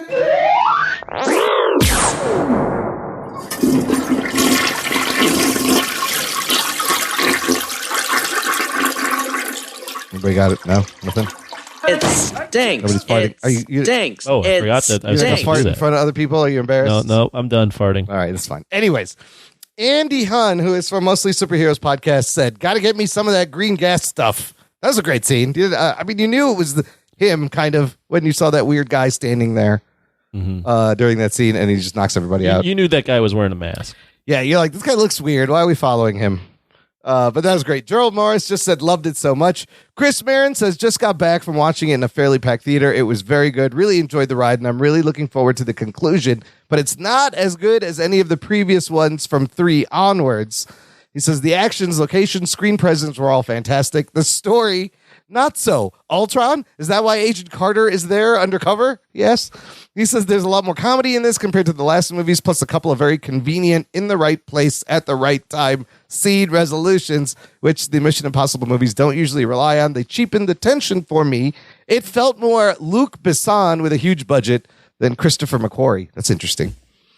He says, I really like the Rome car chase, the Venice street fight, and the final train sequence from the tunnel bit onwards. In the final bit of the Venice fight, I stood on that exact bridge about 3 months ago. Oh, the whole cinema erupted when a blurred background cruise took out guys with the motorbike during the Rome chase. That was kind of funny. Remember that scene where in the background you see the bike come by and just take out people? And what he's saying is not incorrect, right? No. It's just what's your aptitude for some of that shit? And yeah, and we called out on some of the convenient cheats to get the Ethan out of trouble. Blake Braden says Tom Cruise hands down the best movie runner of all time. He's up there. Jackie Chan is very good.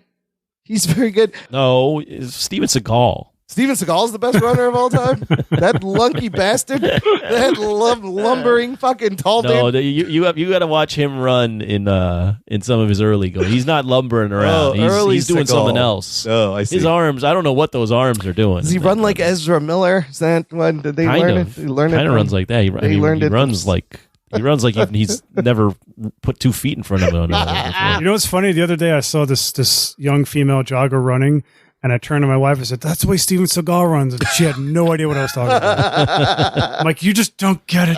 Just YouTube Steven Seagal running, listener, and you'll know. You can watch a supercut of Tom Cruise running. Jose Ibarra says, Tom, you psychotic little man. I fucking loved it. It felt nowhere near as long as its runtime. Fun movie all the way through. Even though it's just part 1 and 2, I love that it felt like a complete film. My only gripe is that personally, I would have appreciated more Palm Clementif, certified badass and baddie.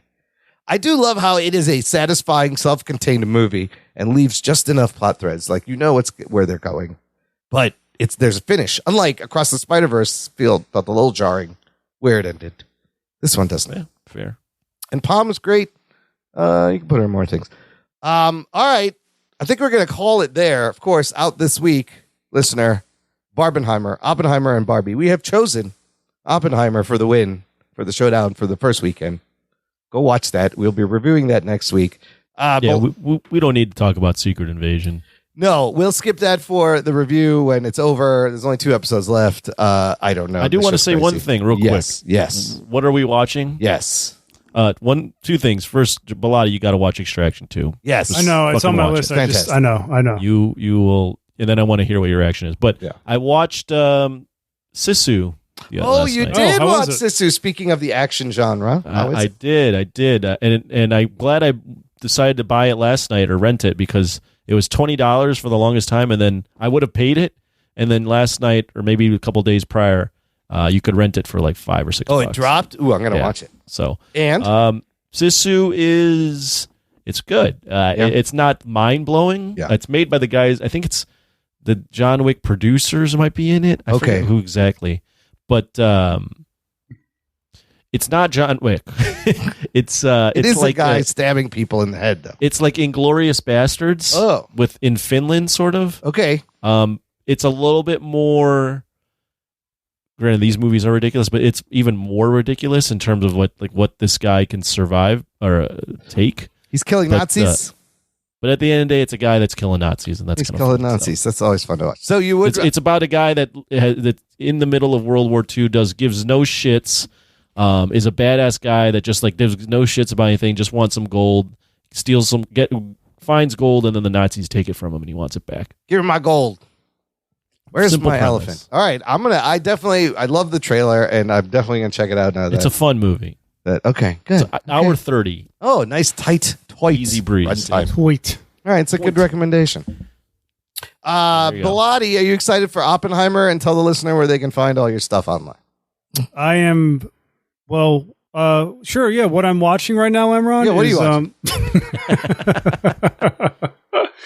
Just totally skipped over me. No, I'm not. I'm just watching Secret Invasion and Godzilla movies, Ultraman. I'm trying to think if there's something I just saw. Are you enjoying the Secret Invasion? I am. I'm surprised at how many racial comments Samuel Jackson makes in this. Great. But it's like a different character. I mean, he's really leaning on the race thing in this. I was really surprised. Okay, they're playing that card. Okay, it's interesting. But it's good. It's holding my interest way more than the other Marvel shows have. But again, it's like a worldwide thing going on, and where's Thor? There's no Avengers anywhere to help. There's not even an Iron Man. So there's no money. There's no money. They spent $225 million. They still can't give us a thing. But I did just watch this movie. What's it called? The Hunt with Betty Gilpin. She was one of the leads in Glow. I remember this. It's kind of like Hard Target a little bit. Yeah. It's pretty good. It's my brother told me to watch it, and Hilary Swank's in it. She's like the baddie. But it's definitely worth a watch. It's a brief movie. It goes by quick. It's a thriller action kind of thing. Yeah, it's an action movie, and she's really good. Betty Gilpin is really good. She plays a really good character, like ex-military. And the fight scene she has at the end is really good with Hilary Swank. It's just brutal. It's a brutal fight scene. Yeah, I remember this came out in 2020. It's on Peacock right now. I think you can watch it there. Yeah, and I'm watching Ultraman Blazer, which is being simulcast here in the States, which probably no one here will watch, but it's very good. And I got to watch Extraction, but yeah, man, I mean, just trying to think what else I watched that's new, that stuck out. That was it. But yeah, what was the other question you had for me? Where can they? There was something else. Yeah, I wanted to plug your stuff so the listener will go buy all your licensed Ultraman just go on my website, www.robo7.com. It's ROBO, the number 7.com. All my stores on there. My officially licensed Ultraman merchandise is on there. And all my social media stuff is on there as well. Right on. Thanks for hanging out, filling in for Rugs, and giving us the scoop. My pleasure. Hope you'll have a lot of free time coming up, so we may hear from you. Or hopefully this gets resolved. I keep quoting. I love the movie The Breakup. It's one of my favorites. Yeah. And that scene where Vince Vaughn is like sitting at home, and she's like, "I'm gonna let my brother come do his whatever it is, his what do you call that? The acapella group." And he's like, "Go ahead, babe. I got nothing to do mañana." So I kept saying that the other day. Because I was going to physical therapy, and they're like, "What are you doing now with the strike?" I'm like, "I got nothing to do mañana. I can stay here all night if I want." So I'm just totally like Vince Vaughn in that movie right now. Stay strong, SAG. You got this, and WGA. In the meantime, send us some things you want you hear me read on our 500th episode, or check out the show notes for this episode, jockandnerd.com/495. Make sure you share the show with your friends. We'd appreciate it. Thank you for listening to the Jock and Nerd podcast. My name is Imran. My name's Anthony. He's the Jock. He's a nerd. We'll peep you next time. I'm pumped. Yeah, me too. It's fucking awesome. Yeah, that's really good. Really good. I fucking loved it. I stick it up my asshole. I really don't give a shit.